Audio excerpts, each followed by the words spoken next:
Welcome to our coverage of Day 2 in the chess competition of the Olympic Esports Series. Chess is one of 9 esports chosen by the IOC for the inaugural event. We want to welcome those watching on Olympics.com/esports and, of course, those watching on Twitch and on YouTube. I'm Grandmaster Robert Hess. Alongside me is Grandmaster Daniel Naroditsky. Danya, we had a very exciting Day 1. How excited are you to see Day 2 and see the 8 players who will make their way to Singapore? Listen, I love playing in Blitz tournaments, Robert, but I also love watching them. Yesterday was action-packed. The action started on minute 1 and ended in the final minute. Today is going to be even greater action as some players will be eliminated and some players will be going on the website of their respective airlines after this tournament is done. It is always sad to see some players leave an event, but that's the nature of competition. And where we started to where we are now, we've already seen many players eliminated. We started with nearly 24,000 people competing in the qualifiers from April 1st to 7th.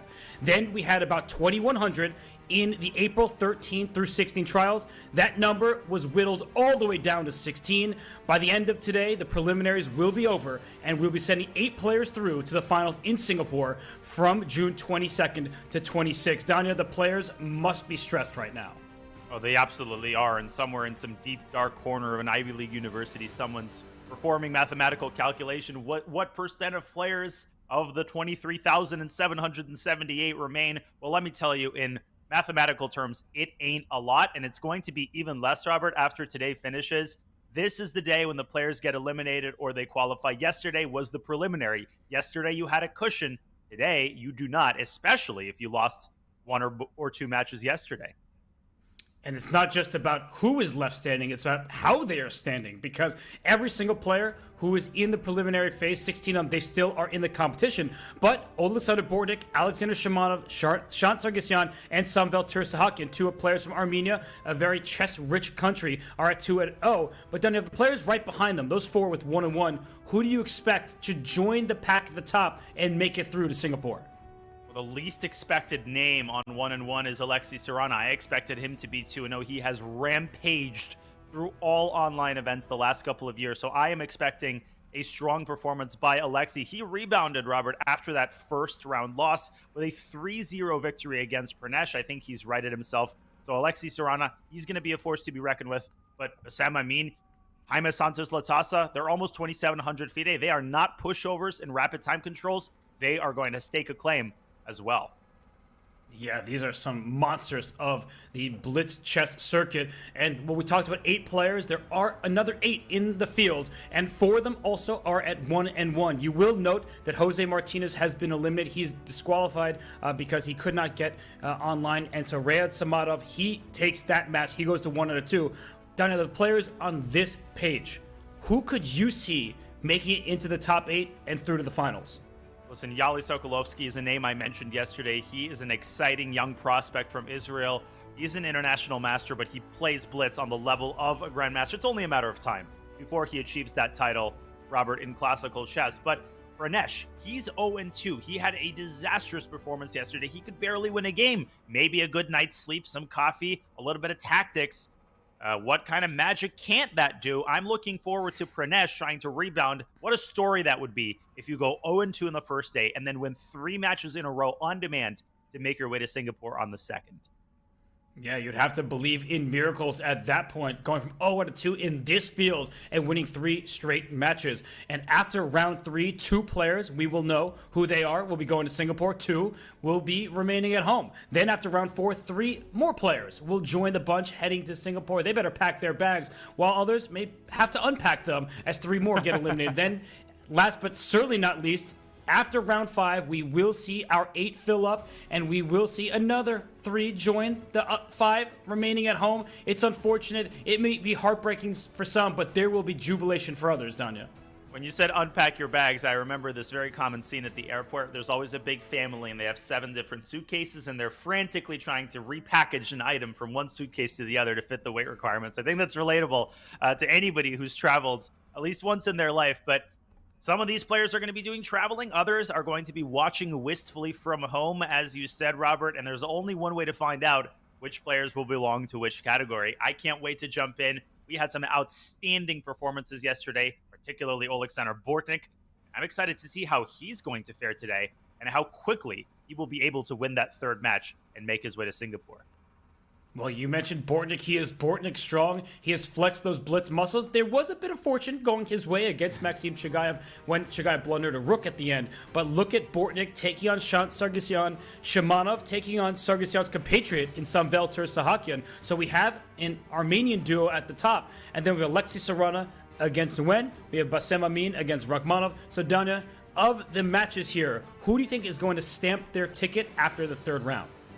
Well, it's a tough matchup for Sasha Bortnick. Sargsyan did great in the last title Tuesday. He's super strong. He plays very quickly. Bortnick plays a little bit more slowly in blitz time control. He's an amazing time scrambler, but he is a bit of a time scramble addict. So I'm curious how that clash of styles, Robert, is going to go for Sasha Bortnick. But Samvel Teresa-Hakyan, the guy wins 2 games on demand against Alexei Sarana, wins the Armageddon, and then on top of that wins the next match as well. Will Samvel be able to carry over that magic to day 2? Again, there's only one way to find out.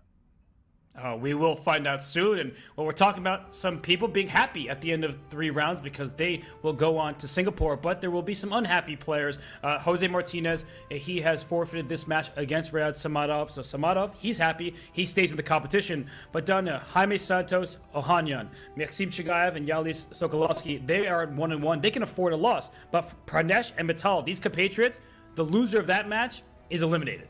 And Pranesh is obviously the favorite. He expects himself to win, and that is just going to be one match on what will end up being a very long and treacherous journey. He will have to win 2 matches after that. But if you're in a deep hole, you can't think like that. You can't think about the magnitude of the comeback that awaits you. You have to take it one match at a time. As cliche as it is to think of things one thing at a time, that's your only choice. If you're someone like Pranesh, you're someone like Ohanyan, you got to win the next match, and you got to win the next match, and you got to break it down even further, Robert. You got to win the next game, and then the game after that, and that way the task ahead of you becomes a little bit less momentous and a little bit more manageable. Yeah, you have to break it down into bite-sized pieces, and it's a lot to chew on. But for the players, they do have chances here. And just quickly, Danya, Sokolovsky, international master, he did beat Jaime Santos yesterday. Do you think he can stir up some of that magic again today? Listen, he's got Sokolov in his last name. That is like Ivanov. That's a great last name to have if you're a chess player. I think there's maybe 3 or 4 GMs named Sokolov, and he's got the ski after that as well. I mean, he's pressing all the right buttons. I'm expecting an outstanding performance from him today. Well, he'll have to hope that the slopes are kind to him because it's not going to be easy out there. Every single player in this competition is super tough. So, Danya, I mean, we have so many worthy competitors, but we have whittled the field down to 16, and some will be eliminated after this round. But let's talk to everybody about the format, what we're about to see. For those who did not join us yesterday, or those who have not been following the competition, this is a blitz time control. It's a best-of-4 game match where the players have 3 minutes base time, and 2 seconds are added for each and every move. You get 1 point for a win, half for a draw, traditional chess scoring. 2.5 out of 4, or even if you get 2.5 out of 3, that's the minimum to win the match. But if it's tied 2-2 after 4 games, we get to Armageddon with bidding, and we know how exciting Armageddon is. We saw that just yesterday. We had a couple of Armageddons. We also had a couple of critical game 4s where the first 3 games ended in a draw or 1 win apiece and 1 draw. In particular, Bortnick Chigayev, that stands out. That was an unbelievable endgame time scramble. Back and forth they went. We were sure at some point that Maxim Chigayev was playing without risking. He could win a piece in 1 move, and he ends up blundering a rook to a fork. So absolutely anything and everything under God's blue sky can happen in these Armageddon and game 4 time scrambles. I am sure that we will have more of them today, Robert, and the stakes are even higher because potentially some of those time scrambles are directly going to decide who qualifies for Singapore and who doesn't.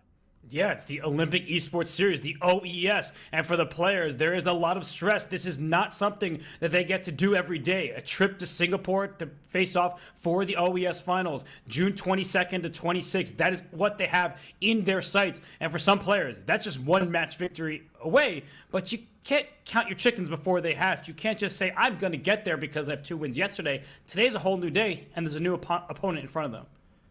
It absolutely is. And just like in closed tournaments and round-robin tournaments, there's no such thing as an easy opponent.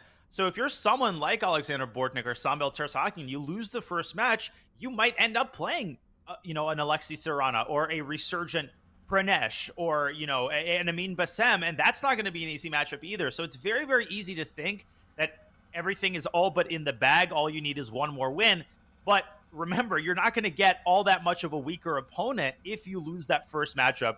So you want to strike immediately, and that's what Sasha Bortnick will try to do. And Sasha Bortnick has started his match, and I will bring that match up in just a moment. Here we go. And we have liftoff. The first moves are underway in these matches, and we see a situation where both sides have pushed their rook pawn. So Daniel, Bortnick, we know he likes to play another rook pawn move. Hello? So, are they Guys, playing chess at a high level? My mama taught me that you're supposed to develop your minor pieces, Robert. But clearly, my conception of chess is outmoded, so I'll let you take over. I thank you, friend, for putting this on me. But it makes sense what both players have done. Black played h5 to stop white from pushing the pawn up the board and developing the rook in its starting square. White pushed a4 on the queen side to stop black from playing b5. So we can justify the decisions of those rook pawn movements, but now players are striking the center. This looks more like the chess that we're accustomed to seeing. And this almost looks like a normal opening, like a King's Indian type structure. Bortnick decides to close the center with d5, and the eval bar calling Sargsyan's knight advance a mistake. That might be because of knight b1. That's actually a pretty typical idea because it threatens c3, and the knight would have had no way back. I think that was an early missed opportunity for Bortnick. I didn't see a way for black to save the piece. Now Shant can establish and ensconce that knight with the aid of the pawns. Will he recapture on c6, though, Robert, and sacrifice the d4 pawn? I don't think so. c5 might have been sloppy.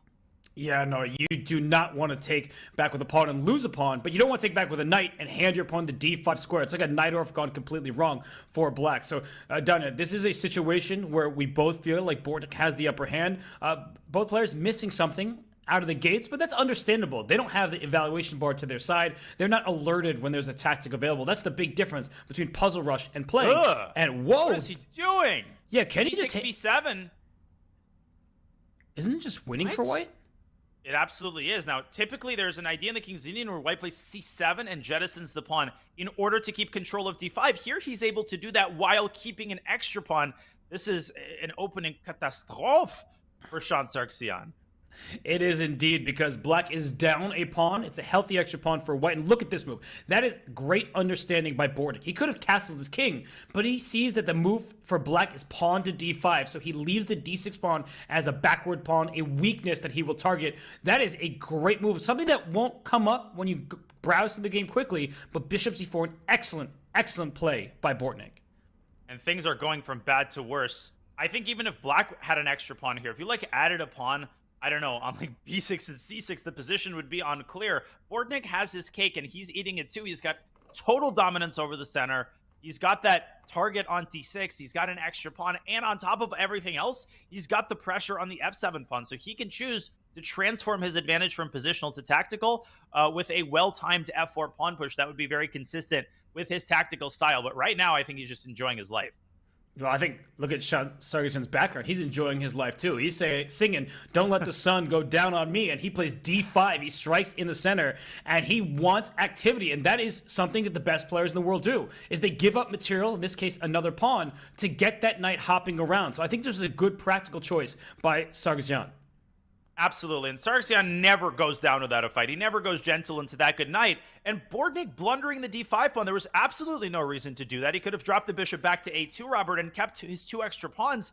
A lot of giving away of pawns going on here. And on top of that, white has to now contend with the weakness of these dark squares on the king side. This is some sloppy play for both players. Maybe a little opening jitters as the players realize how close they are to qualifying.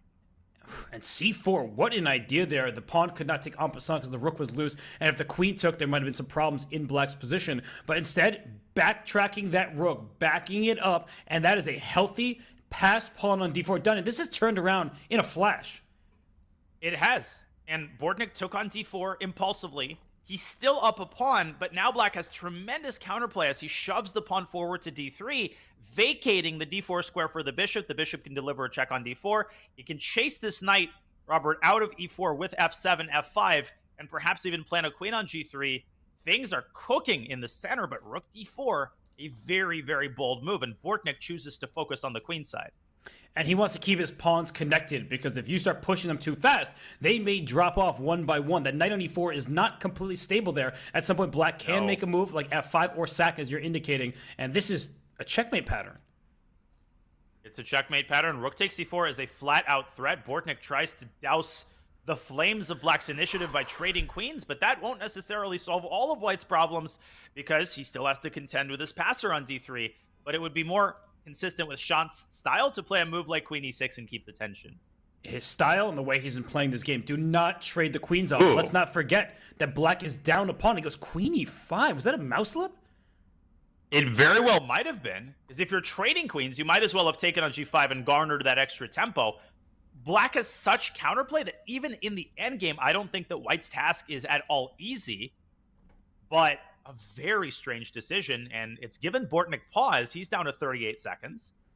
He goes rook to d1, getting in front of the pass pawn. White at some point, and we see that there are going to be some inaccuracies. That's what those glyphs are indicating. But white wants to push the queenside pawns. But a move like b5, it may backfire after f5, kicking that knight out of there, and c5 will be loose. So you can hardly blame the players for not pushing forward at this point. They're just trying to stop their opponent's threats. Yeah, it's a crazy position. It's impossible to play accurately. f5 is possible even in this position, but play it too soon and the knight will jump into d6. The knight can hop into d6 now as well. I would take on e5 and go b5. Play it simple, especially in black's time pressure. It can be very, very hard to stop these passers. Of course, if you play b5, you have to give back the pawn on a4. And he plays it.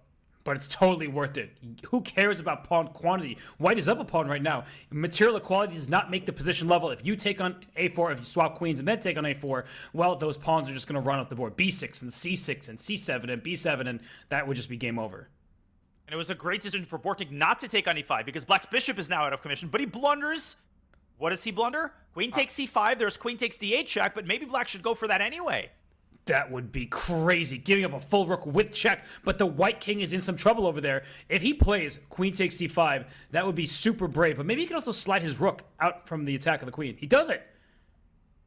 But what does white do? You can't move the king to the h-file because... Oh, you can actually, because the queen defends h4, and Bortnick gets out of the pin with tempo, and that's what Shant missed. Knight b7, what a move. Yeah, because the rook, if the rook is off the board, there would be check to the king, but the queen was under attack, so he still wants queen e3. There is a mating net being woven around the white king, so you have to be very careful, and now both Bishop players h6. down under... Bishop h6 traps the queen.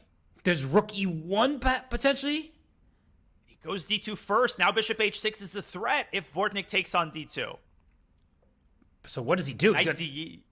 No. Knight d8 to c6? That's brilliant. But he's 7 seconds, counting down. 5 he seconds. needs to find the move. What's he going to do? He's panicking, and he plays f4, trying to toss the queen out, but the queen moves in d3, and now there comes bishop h6. Black is taking over. Black's winning. There must be mate. Bishop e5? Watch out for queen f7 check. There's a bunch of checks against the black king. There's a draw at minimum, and he allows it. And at maximum. I thought bishop e5, Robert, would have prevented that draw, because it would have allowed black to block the check with the bishop on g7. Yes, it indeed would have, but instead we see a draw in game one. And for Shant Sargsyan, he was the last player with a winning advantage, but throughout that game, he was getting outplayed early, he was able to stabilize, and then that was anyone's game. So I think that a draw is a fair result. Absolutely. Neither player can believe it. I don't know what the players are thinking, but they got to move on and play that second game. In the meantime, Alexei Sarana continues his rampage, wins his 4th game in a row against Nguyen. Maxim Chigayev defeats Yali Sokolovsky. I'm going to bring up also the end of the game here between Bassem Amin and Alexander Rachmanov, 2 players on 1-1. Looks like a win for Dr. Bassem. A little surgical precision here as he finishes this first game off. And I see what I absolutely did see what you did there, and I want to let everyone know that we call him Dr. Bassem. That's not just his username online. He is a licensed medical doctor, the Egyptian super grandmaster, the first player from Africa to reach that threshold. He's a boss, and he just took game 1. He did indeed. And without any further ado, we flip to another fascinating matchup. Sambel Teresa-Hakyan on 2-0 facing Alexander Shimanov, who you should not fall asleep on, Robert. That's one of those names like Alexander Rachmanov, which might be less familiar to some of our viewers. Shimanov has gotten a lot better at online blitz. He's followed Fabiano Caruana's path, and he is a force to be reckoned with. And he's trying to assert that early in this second game. The first one ends in victory for the Armenian Grandmaster. And why that's so important is he won with the black pieces as well. So he gets 2 whites in the remaining 3 games. If he just needs a draw in that 4th and final game with the white pieces, he may be able to accomplish that. But this is blitz chess. Everything is up in the air. And you have to give credit to Samvel Teresa-Hakyan. It looked like he was going to lose that first match to Alexei Sarana. Now we see him in a position, 2 match victories, a victory in game 1 in his 3rd match. And Danya, at this point, with the white pieces, can he not just go after this e4 pawn? Queen c2 comes to mind. This is an old line. It's been around for many decades. I don't remember the name of it. It's obviously dubious, but I think Samvel might have not brushed up on the theory of this variation in a long time. We're about to find out how Shimanov intends to defend this pawn. If white plays f3, emphasizing the undefended nature of the bishop, black can actually counterattack the d4 pawn with knight c6. That's about all I know. Yeah, I'm looking at this variation like f3, knight c6, pawn takes e4, the d4 pawn can't be captured yet. It's a messy position, but that's probably what Shimanov wants. He lost game 1 with white. Now with black, he wants to strike black. And I suddenly remembered that g4 was a right. Knight takes d4. Oh. He blundered. Oh my gosh, knight takes d4 is a huge opportunity. Knight takes d4. It's a blunder in 1 turn. The queen on e7 stares down the line at the king on e1. I think Samvel just realized that he made a mistake. I thought exactly the same thing. Sasha Shimanov has to see this. This is basic Betty, basic Brian. Knight takes d4 and he takes f3, and he missed it. Oh, and no. He missed it. Oh, that is a blunder. I mean, at this point, taking a free pawn in the center when it's offered to you is must. And now white is the one up a pawn because the bishop on f1 can slide out to d3 at the right moment. And after pawn takes e4 here, done, where is the compensation for black? Nowhere to be found. And the wicked irony of this is that black not only was up a pawn after knight takes d4, but had a raging initiative. That was borderline resignable. Now, if white consolidates his center, it would not be an exaggeration to say the black's position is now borderline lost. The bishop is coming out to d3. That was a very smart move by Samvel to take away the b4 square for black's knight. Bishop d3, castles, and white can start expanding on the queen side. That can't happen if you're Alexander Shimanov. That was a golden opportunity to level the score. The good thing is, if he does lose this game and eventually the match, he will have 2 more opportunities to get that 3rd match victory and punch his ticket through to Singapore. But right now, game 1 did not go his way. Game 2 is certainly advantageous for white. Look at the wall of pawns on e3, e4, d4, c4. Black isn't threatening anything at all. No, that pawn phalanx would survive just a blast of any proportion because black can't attack it. Black has no targets. And that's why doubled pawns can be a force for good. The pawn on e4, closing down black's bishop. The pawn on e3 is the linchpin of white's entire central construction. And now a 4th pawn appears on the 4th rank, b4, and you can just play this with your eyes closed. Yeah, he wins Connect 4, but I think he's also going to win this game of chess because those pawns are storming the black king side. And there's not a single threat that black has against white. Look at the pieces. Black has the queen out and the bishop on his own 3rd rank, the 6th rank, and no other pieces are active. The bishop on f8 hasn't moved. The rook on h8 hasn't moved. And white is throwing everything at black. Listen, I'm just going to read out black's last moves, and I think that tells you all you need to know about the position. It was king b8, f6, which is never a good sign. Knight e7, knight c8, bishop f7, retreat, retreat, retreat, everything back. He's got nothing going on the king side. I think he might try bishop e6, but we're in 1-move threat territory. Samvel is not going to miss bishop takes h3. And knight d5, here it comes. Oh, my goodness. You can give up your bishop for that knight because f6 is a weak point in black's position. I wouldn't be surprised if e5 and then the second pawn up to e4 wins the game in short order, but black just has very few moves. Essentially pushing any pawn to any square other than the g-pawn is probably good. And Samvel taking the Russian schoolboy approach, he is enjoying his position, rook f2, letting the coffee sit in the pot a little bit, and he doubles on the f-file. I would have gone b6 or a6 in the 16th century, but so look at Samvel crossing his t's and dotting his i's. He's enjoying himself. And he steps out of a pin on the g5. Bishop takes h3 was the threat that Danya had pointed out several turns ago. So he's just giving black nothing to work with. He could have played b6, but maybe he's worried that at some point if you play b6, the position opens up. It's objectively great for white, but it gives black some tactical and practical chances. I like your idea of e5 followed by e4 because the f6 pawn could fall, and once it falls, the bishop on e6 is also undefended, but Samvel, he continues to nurture his advantage. He wants to extract the absolute maximum enjoyment value out of this game, because how many times Robert, are you going to have a position like this against someone of Shimanov's caliber? Not very often. So Shimanov says, yeah, I don't like my position. Let me at least push a pawn forward. But now white's pawns are undoubled. And look at rook f4, going after the h4 pawn. Every move has a purpose from Samvel. He is maneuvering, but he's going after weak points in black's camp. He is, and that pawn on h4 is falling. I think he might resign. We're in the territory where technically you're supposed to play. You're only a pawn down. But once that second pawn disappears on h4, I think resignation might follow shortly thereafter. Oh, and knight b4 now for white. Give me that c6 square. You can't even play knight e7 down here because bishop takes h4, takes that knight on e7, and he doesn't bring his knight back to go forward. Knight b4 was automatic. He allows black to take on d5. Did he simply forget, or is he fixated on taking this h4 pawn? I see the feature chat say good move, but I don't think the queen f2 was a good move. That was probably about a previous turn, because right now black suddenly has a new lease on life. The d5 pawn is under attack. White may have to play move like bishop c4 to defend it. That is not a pretty looking move. And how many times have you seen this narrative where a player over enjoys his position? Too many hens spoil the broth. You need to take the cake out of the oven eventually, and he didn't find the right time to do it. Now he's burning a lot more clock, trying to figure out a way to win cleanly. I don't think that clean win exists anymore. Queen f3, maybe knight g6. He's got to watch out not to lose his rook after e4. Queen takes f4. He's down to 20 seconds, and anything can happen in a time scramble. Oh my gosh. And bishop to d2. He wants after knight takes d5. Is he just going to try to take on... Oh, queen f3. So don't take that pawn. You might get checkmated is his idea. Oh, wow. Now you can take it, but you have to reckon with the loss of the f-pawn. Instead, Shimanov keeps the knight on e7. That pawn on f5 is very important because it's really holding back white's pieces. And look at the clock. It's Teresa-Hakyan down to 15 seconds. Okay, he gets 2 seconds added per move. Both players do. But I like how quickly Shimanov's handling this.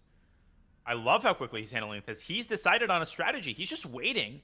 And Samvel is the one who's going to eventually have to show something. I think he's preparing e4. But e4 leads to a lot of complications. I still think white's going to win this game, but it's going to be close. And he prevents e4. Queen d3, slow maneuvering. You know what? That queen belongs on b7 with checkmate, but that knight on e7 is covering all the important squares on the queen side. That knight is the unsung hero of black's whole defensive construction. Samvel has made exactly zero progress. He's made backward progress in the last 20 moves as his bishop dances around hither and thither, but where is it ultimately going to end up? He's probably going to drop back to g1, but where to from there? Okay, he's going to have the c7 pawn, quickly defended by Shimanov. If they did not have increment, I think Shimanov would win this game. But they have 2 seconds added for each and every move, so the players will not lose on time. You could bring the bishop up to h2 and set up some potential sacrifices on d6, but making that happen successfully with less than 20 seconds, very hard thing to do. And he brings the rook back to f2. I'm feeling some deja vu here. Yeah, and I'm not feeling good for Samvel Teresa-Hakyan because he was completely winning at an early stage, and now he is just dancing back and forth, but it's not to his own tune. He just can't make progress. And I think he keeps trying to find the perfect moment to play e4, but right now he literally cannot play e4. Actually, I think he might be able to, because after the rook trade, he might have been able to capture on e4. I don't think that's too risky. He's got to try to do something, and there is that something. He forces the trade of dark-scored bishops. Who does that favor? And why? I think it favors white because the e3 pawn was something that black was going after, and the h4 pawn isn't a dark square. So look at the queen sandwich on the f5, but that was a mistake. Knight g6 would have trapped the rook. Oh my goodness. Like it traps 6 moves in a row, he still has it. And he's better. He's just not seeing it. Yeah. He's just not seeing it. It makes sense that that would be off their radar because the f5 pawn has been a target for so long. But now knight g6 is successfully met by rook takes f5. He missed the moment. And I think now Shimanov realizes he had it because he burned almost all the rest of his clock thinking about knight g6. Now he's got to tread water, but same problem for Samvel. Do you play e4? When do you play it? I would drop the queen back to f2. That definitely threatens e4. Yeah, queen f2 is a good move. It also threatens the h4 pawn, maybe forcing knight to g6. But Samvel making these quiet moves. I was wondering if he'll go after his compatriot, do a Petrosian king march. And is it coming? Is he king g1 all the way up to the queen side? And he finally drops the queen back to f2. h4 is hanging. It could have been captured. They're not taking any of each other's pieces. Black's not taking the exchange. White's not taking the pawn. I don't know what's going on in this time scramble, Robert. Yeah, the d5 pawn was also loose for a moment there. So rook f3. White seems to have everything under control. And as you're indicating, e4, there's a pin along the f-file. So king e7 protects the rook. All hands on deck. It's the goalkeeper coming out to kick the corner. But now you have to watch out not to lose the c7 pawn. He's lost the f5 pawn. And with that pawn, the whole position is likely to collapse, but it doesn't collapse yet. He'll take the bishop, or will he?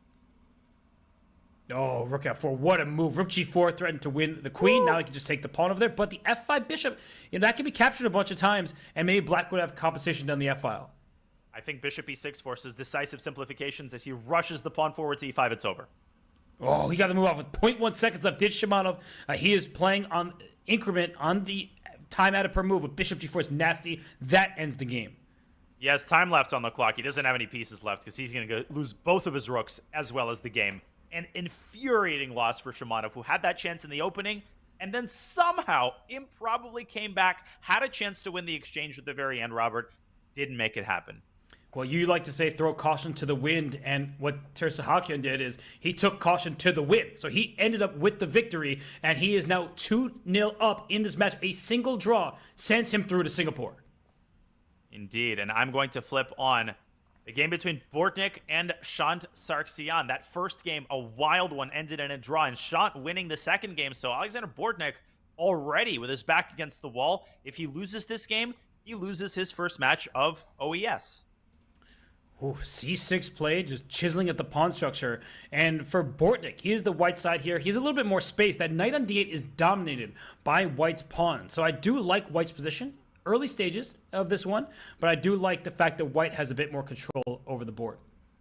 And I will point out that Bassem Amin, by the way, has won 2 games against Alexander Rakhmonov, so he is well on his way, is Dr. Bassem, to delivering victory in this match. A very important victory because both he and Rakhmonov are on 1-1. But this is the central game of the round.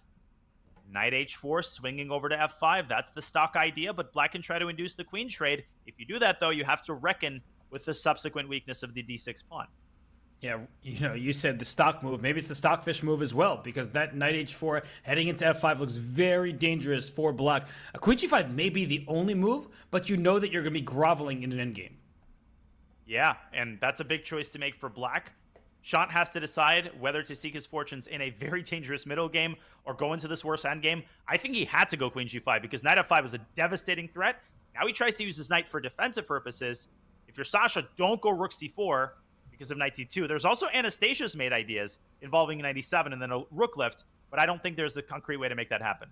That would be incredibly beautiful. I do see some variations with that knight e7, rook c4, rook f5, where you can make magic happen, but rook c6 is just too natural. You're hitting d6, the a8 rook is tethered to the pawn on a6, you cannot drop a second queenside pawn. Material is leveled on you, but the pawn structure is not symmetrical. Look where black's extra pawn is. It's on g5, it's a double pawn. White's extra pawn is on b2. That is a passer in the making. It's a pretty miserable position. It's a position where you have to step on hot coals every single move. You play g6, you walk into knight h6. You don't do anything, you walk into knight e7. So black has to find only moves for the foreseeable future in order to maintain that relatively tame computer evaluation. I don't see what to do here. You might have to go full passive mode with rook f8. He goes king f8. So he's allowing some kind of knight move with f7, like knight h6 comes to mind. Just sacking the piece. That's a minimum a draw for white. Absolutely. Knight g3 also comes to mind, trying to force the same thing with an exchange of knights, but then black can drop the knight back to f6 and intercept the contact between the rook and the f-pawn. So close to winning for white. That must frustrate Bortnick at this stage. Could he just play rook f1 to c1, give up on the attack, but then knight f6 anyway? The d5 pawn is a target that black can go after.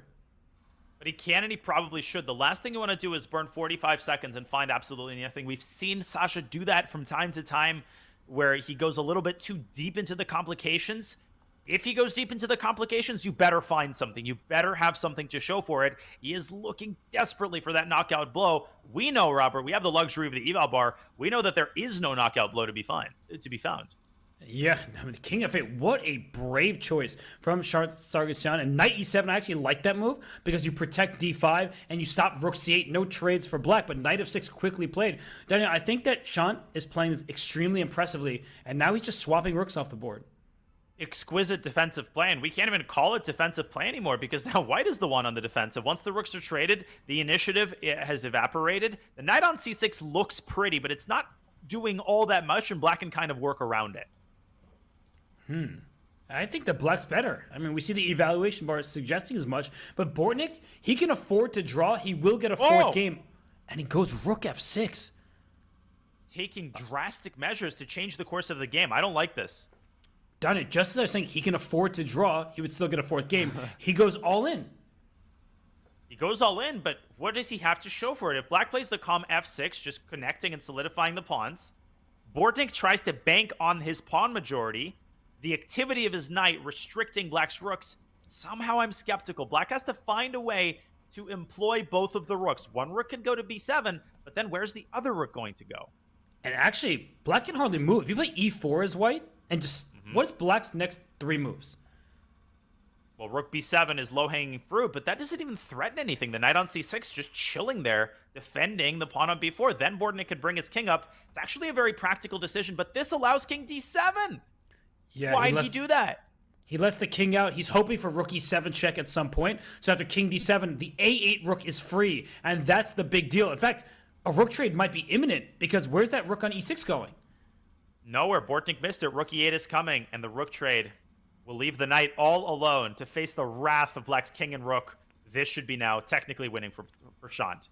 And a surprising mistake from Bortnick. He is so good in these types of positions. Knight b8 check? What?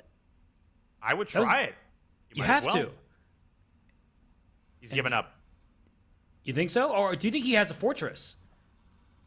He thinks he has a fortress, but he doesn't. Black has this idea of g6 and f5, and Black can take all the time in the world. White has absolutely nothing he can do, because anytime you play b5, Black can take and go king c5. These positions are almost indefensible when you've got 4 seconds. But if you play f5, you may be liquidating too much for Black to have enough material remaining to win the game. That's one of the things that happens in endgames with few pawns. So f5, of course, is on the docket. I think that Black can play rook h8 first to avoid the fork that you are pointing out, and then go for f5. Or put the rook on f8 first. Bortnick continues to take drastic measures. Just take h3? Yeah, and rook b3? That? What was that? Bortnick can't believe it. He just hung the pawn. He's yelling at himself. He hung a lot of things this game. He sacked that exchange. That was a step in the wrong direction. Didn't figure out a way to solidify his knight on c6. He's going to lose this game and lose this match. That was uncharacteristic from Sasha. Just a weird game all around from Bortnick. The good news for him is that he will have more matches to go. He was 2-0. He can afford 1 match loss. Reminder to everybody out there. 3 match victories and you're through. 3 match losses and you're eliminated. That's how this works. And for Sargsyan, he might be our first player heading to Singapore for the OES Finals if he can convert this advantage. And I've seen Bortnick save these kinds of positions. He is Hikaru-esque in his ability to hold off positions that you would think he can resign in. Sean has 24 seconds, so it's not over just yet. He has to find the right moment to play f5 or the right moment to infiltrate with king d4. But we know what can happen. In time scrambles, you could miss a fork. You could allow liquidation, and right now, Sean is not making any progress as he chases the knight around. The knight just keeps camping on e6. That was a good move, though. Rook to c8. The knight could not capture g6. It would have been trapped there. Rook e8 takes e6 is coming, and that's a winning king and pawn in the game. Oh, 2 extra pawns, too much.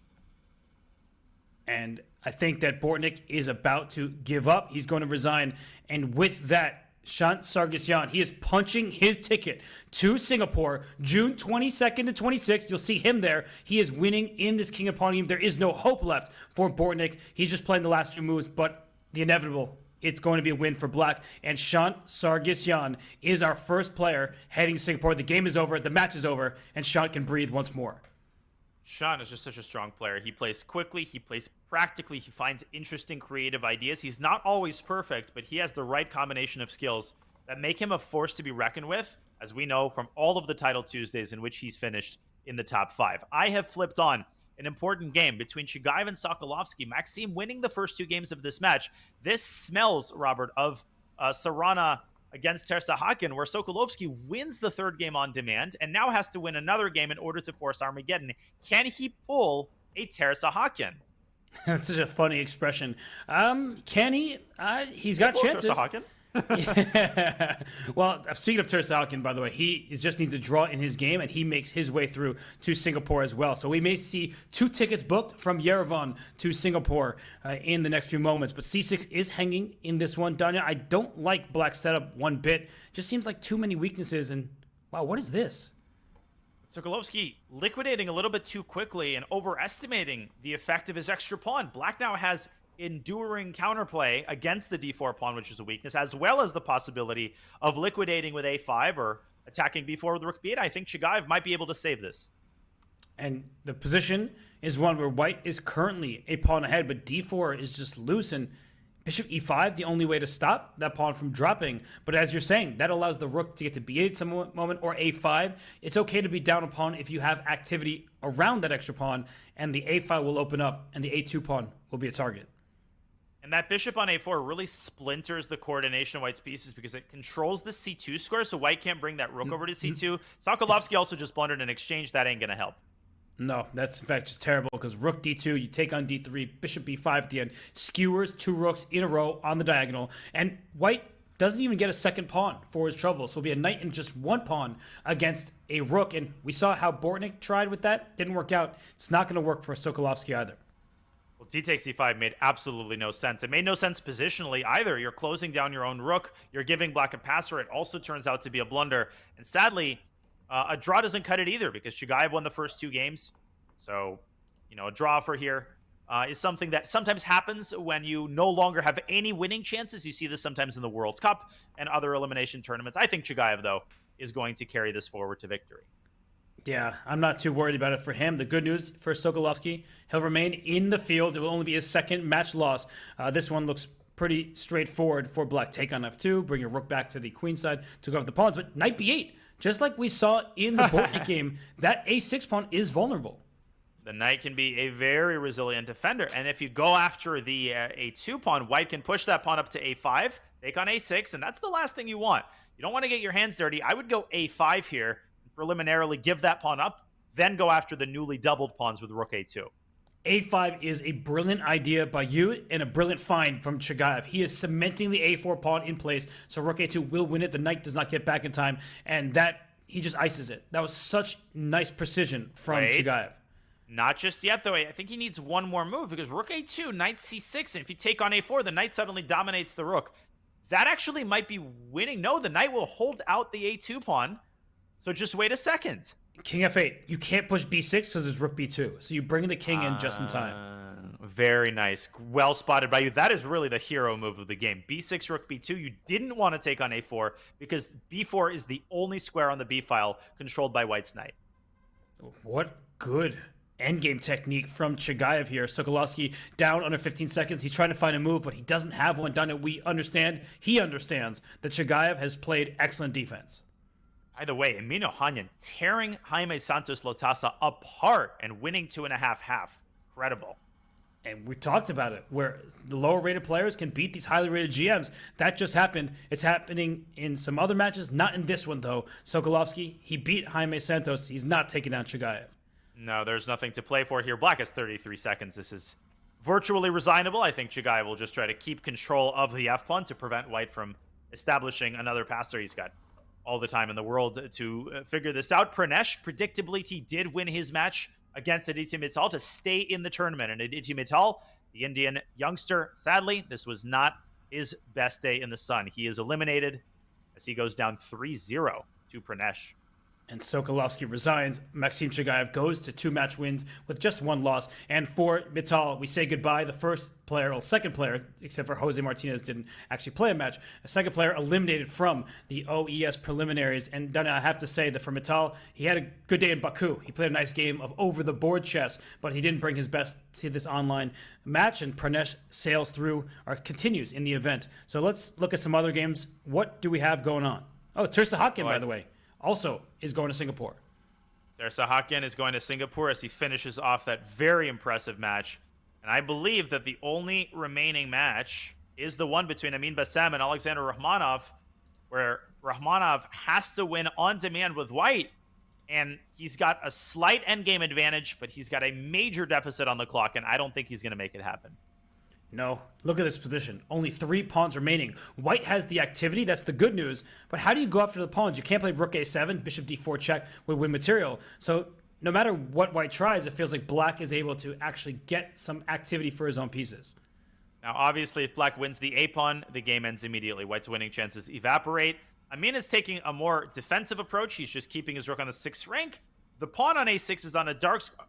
He's on a light square, Robert. So even if white's rook swings to a5, big deal. What are you doing next? But h5 is dropping because king g6, rook whoa. g5 check. Oh, and he might have missed that. Can you go king h6 there? Oh, that's so scary. Voluntarily entering a discovery, but he's going for it.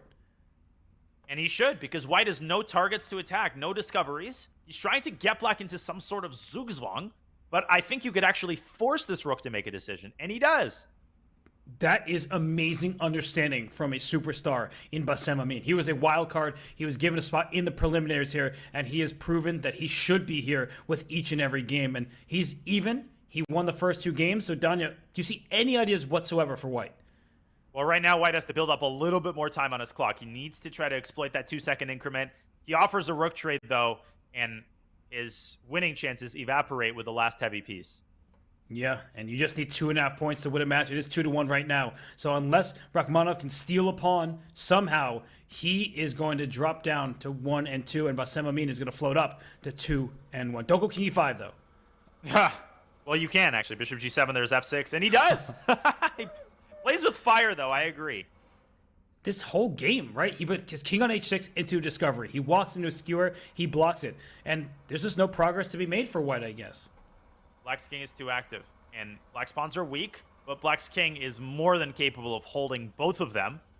The one way you lose is you give white's king a pathway to the queen side somehow, but Bassem is going to keep his king on f5 precisely until the moment when white plays king h4. Then he drops back to g6.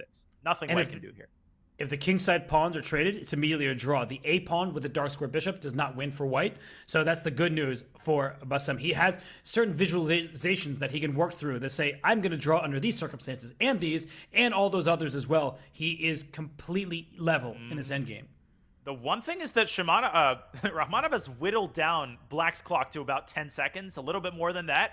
So if he can continue generating fear that white's going to get his king around, he might increase the chance of a blunder. You can always blunder a skewer in a same-colored bishop endgame, but Bassem is trying to force things by bringing his pawn up to a better square on f5. Ooh. King c4 to d5? Why is that king not going forward? King Here it d4, comes. there it is. Uh-oh. Uh-oh. And king d5, king e3. What E3. recognition?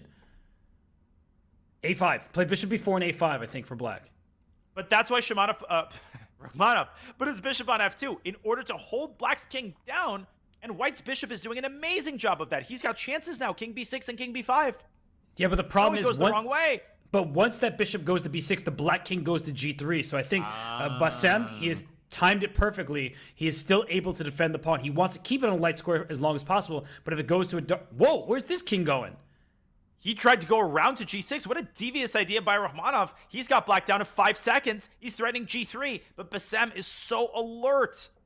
And you can see Rachmanov, he is furious right now because he's furiously trying to infiltrate with his king, but that bishop, long-range piece, is stopping the white king from going where it wants to. It couldn't get to g7 before. Now will it get to b6? That's the big question. f3. I think Bassem should play f3. He should do it now without procrastinating. He has to go after white's h-pawn to counterbalance white's passed a-pawn, which will be generated after white wins the a6 pawn with king b6. It's a draw.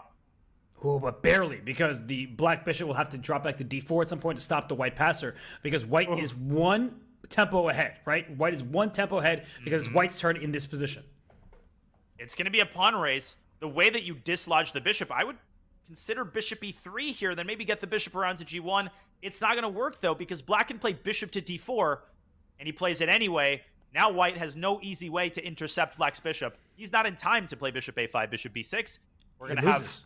If he goes bishop b6, h2, h1. Exactly. Great call. And now it's going to be a draw.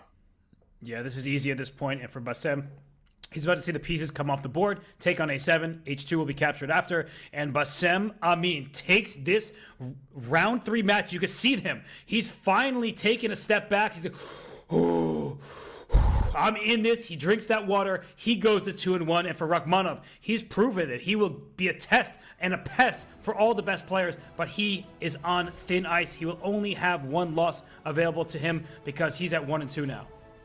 What a display by the strongest ever player from Egypt. A big working man's win. And speaking of working man's win, Alexei Sarana, he is continuing his comeback after that shock defeat in round 1. Defeating Nguyen in incredibly convincing fashion. That match was never in doubt. And I think Alexei Sarana, he is now knocking on the door. He's confident he's going to try to finish this off in the next round and make his way to Singapore.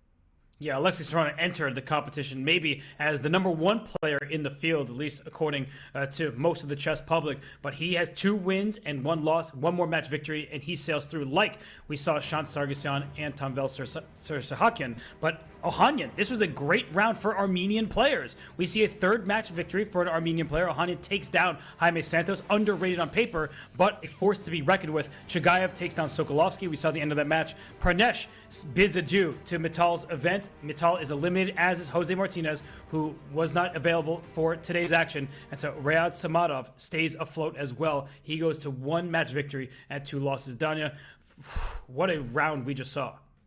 Well, I wouldn't Rayad too much into Samadov's victory because he didn't actually play any chess. So let's wait until he wins a match over the board. But he's happy to have another opportunity. But Ohanyan's victory, it tells us, Robert, that the last 2 things that we want to pay attention to are titles and FIDE ratings. They're important. They're a lot less important than the way that these players manage their nerves, the experience level that they have, particularly in the increment blitz time control, the amount of Title Tuesdays that they've played. That's quite a bit more important. Let's see if Amina Ohanyan can keep the momentum going, and let's see if Alexei Sarana can join the pantheon of players who've already made their way to Singapore. As you said, we're not measuring rating here. That's not what it's about. It's all about the scoreboard. And as we look at the preliminary standings, Shant Sargsyan, Samvel Teresa-Hakyan, Armenia can be proud because these 2 will go to Singapore June 22nd to 26th. Now, there is a number of players there with 2-1 records, Danya. They all have a chance to win in round 4 and make their way through. Which of these players, besides Bortnick and Sarana, who are rating favorites, do you see any of the others punching their ticket soon? Well, Bassam Amin, I'm excited to see how he's going to handle his 3rd matchup. He's been playing better and better. He's not a habitual blitz player, not as much as the Bortnicks and the Saranas, but these top players, they get warmed up very, very quickly. So let's see how Bortnick handles it. Let's see whether Alexander Shimanov will be able to push away that very disappointing match and rebound with a victory. 2-1 is a great place to be. So whatever just happened, you got to push it away. You're starting a new tournament, you're starting a new match, and you're starting it soon.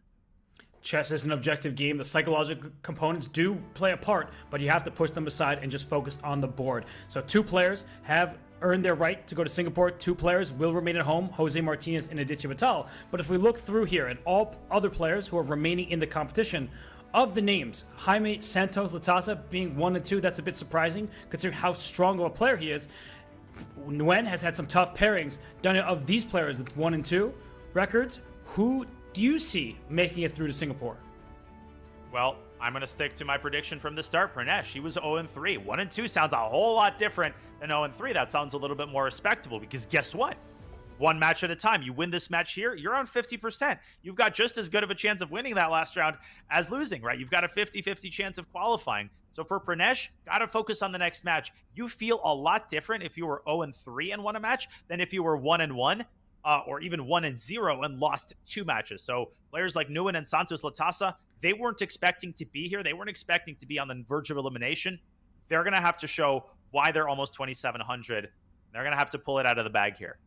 It's what makes these players, these contestants great is when they thrive despite the pressures on them. Some of these players have only 1 loss available to them. Others, they could have a little bit more breathing room. They can lose 2 matches before they're eliminated. So we'll see what happens. Round 4 will be starting in just a few minutes. But for now, we take a break. Do not go anywhere.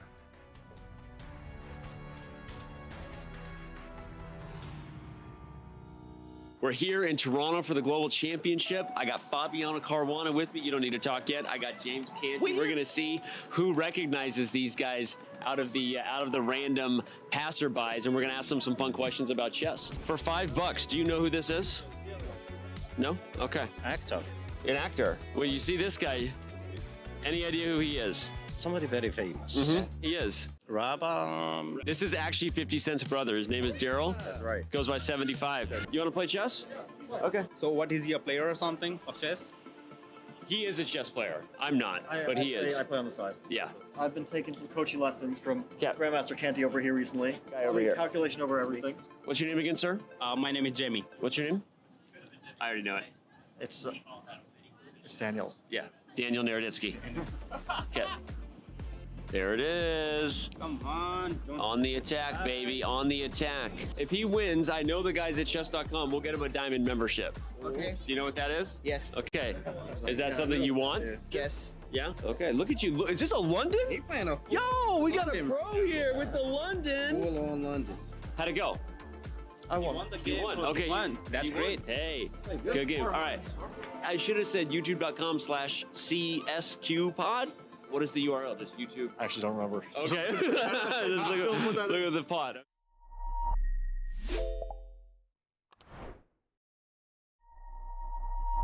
Chess.com's game review recently got a major update. Here are 4 key notes. At the end of each game review, you will now see a summary of the game from your coach, your performance rating for that game, and a quick grade for you and your opponent in the opening, middle game, and end game. We've added a new classification called Miss for when a move fails to take advantage of an opportunity, but it is otherwise a sound move. We've also changed the definition of blunder. Now a move will only be considered a blunder if it loses material or allows a checkmate. Coach will now draw arrows and highlight squares when you hover over or click on the highlighted words in the move explanations. This should make move explanations easier to follow. Finally, Coach's explanations will now reference specific pieces and threats in explanations, making move explanations much more intuitive. The new game review experience is available on Chess.com right now.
Welcome back to the Olympic Esports Series. This is the chess competition, one of 9 events in the inaugural OES. I'm Grandmaster Robert Hess. Alongside me is Grandmaster Daniel Naroditsky. We have seen 2 players stamp their ticket through to Singapore June 22nd to 26th, the Armenian duo of Sargsyan and Samvel Teresa-Hakyan. But going forward, in round 4, we will see 3 more players earn their right to go to Singapore.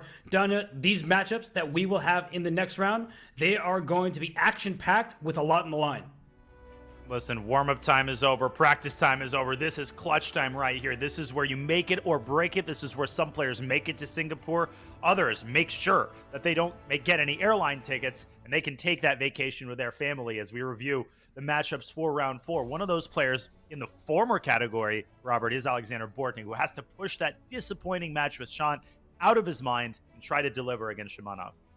He will indeed. Alexei Sarana has stormed back from that opening match loss against Samvel Teresa-Hakyan. He takes on Maxim Shagayev. And Bassem Amin, he was given entrance into this field as a wildcard selected by FIDE and the IOC, and he is earning his spot, and he gets Ohanyan. So he gets to play a low-rated person. Daniel Ohanyan, he's proven that he can punch upwards.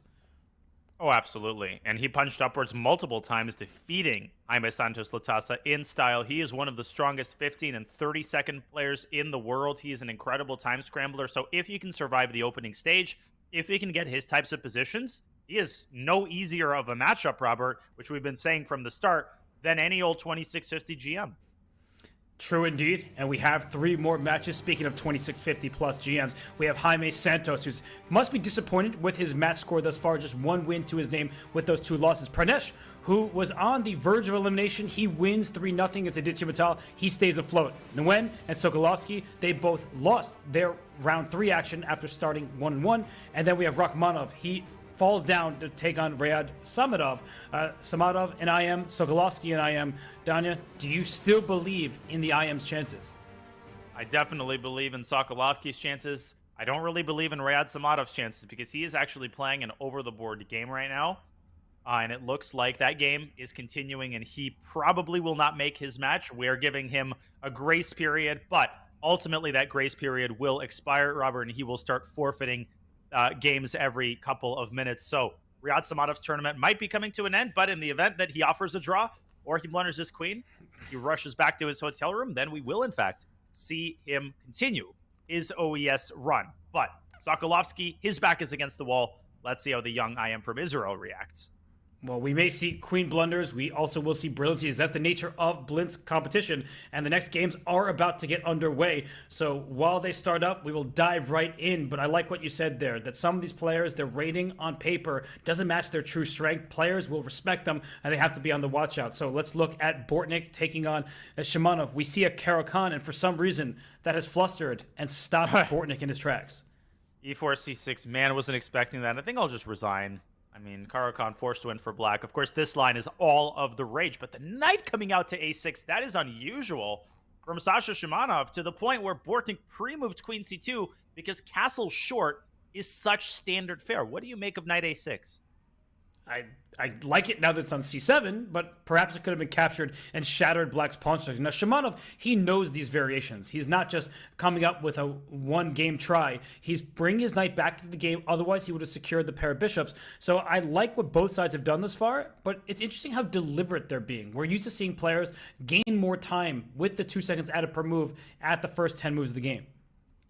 And this line of the Caro-Kann, called the Tartakower variation after Saviele Tartakower, it was very, very popular many, many decades ago. Then it fell out of fashion completely. And it's one of those variations that had a resurgence. And the resurgence was centered around this idea, this move h5, which used to be considered totally brazen. h6 was sort of de rigueur. And now h5 has completely revived the line. But they've got a pretty unique version of this line where black is delaying short castle. But Robert, you can't do that forever. I mean, eventually you're going to have to get your king out of the center. Yeah, you simply must. I mean, what is the king going to do? Stay there while rook barrels down the e-file. And we see that Shimanov just keeps moving his knight. So when a6 to c7 to d5, where's it going to next? Maybe he's just stopping a white piece from going to f4. But yeah, you got a castle. He's also discouraging white from playing c4 because that would allow the knight to hop into b4 and eliminate the bishop. Apparently, you don't have to castle in this line. See, I learn new things every day. I have never seen the Tartakower variation played with the king on f8. I am surprised. This reminds me of Jan Nepomniachtchi's World Championship game against Magnus Carlsen when he put his king on f8, and it did not go very well for the player who made the FIDE World Championship 2 times in a row. But a3 played, c4 now is on deck, Danya. The knight b4 jump is taken away, and g6 played and was a mistake. Well, g6 is a well-known idea in this line because you create an anchor point for the bishop, but black's entire construction, it looks very, very flimsy. There's just something about it which seems shaky. Bortnick could try to punish by pushing d5. He's trying to play a little bit more positionally, a little bit more methodically, and this does give Shimanov that extra tempo to bring his bishop out to f5 if he is so inclined. I would also devote some serious thought to knight f5 in order to hit the d4 pawn where it hurts. Yeah, we see king g7, so he castles by hand. A king f8 to g7. The king is very safe there. There's a cocoon, a shell around that king with 4 pawns right in front of it. So I like what Shimanov has done. I like how quickly he's playing. But in the long term, white is better because white has a healthier pawn structure. He does indeed.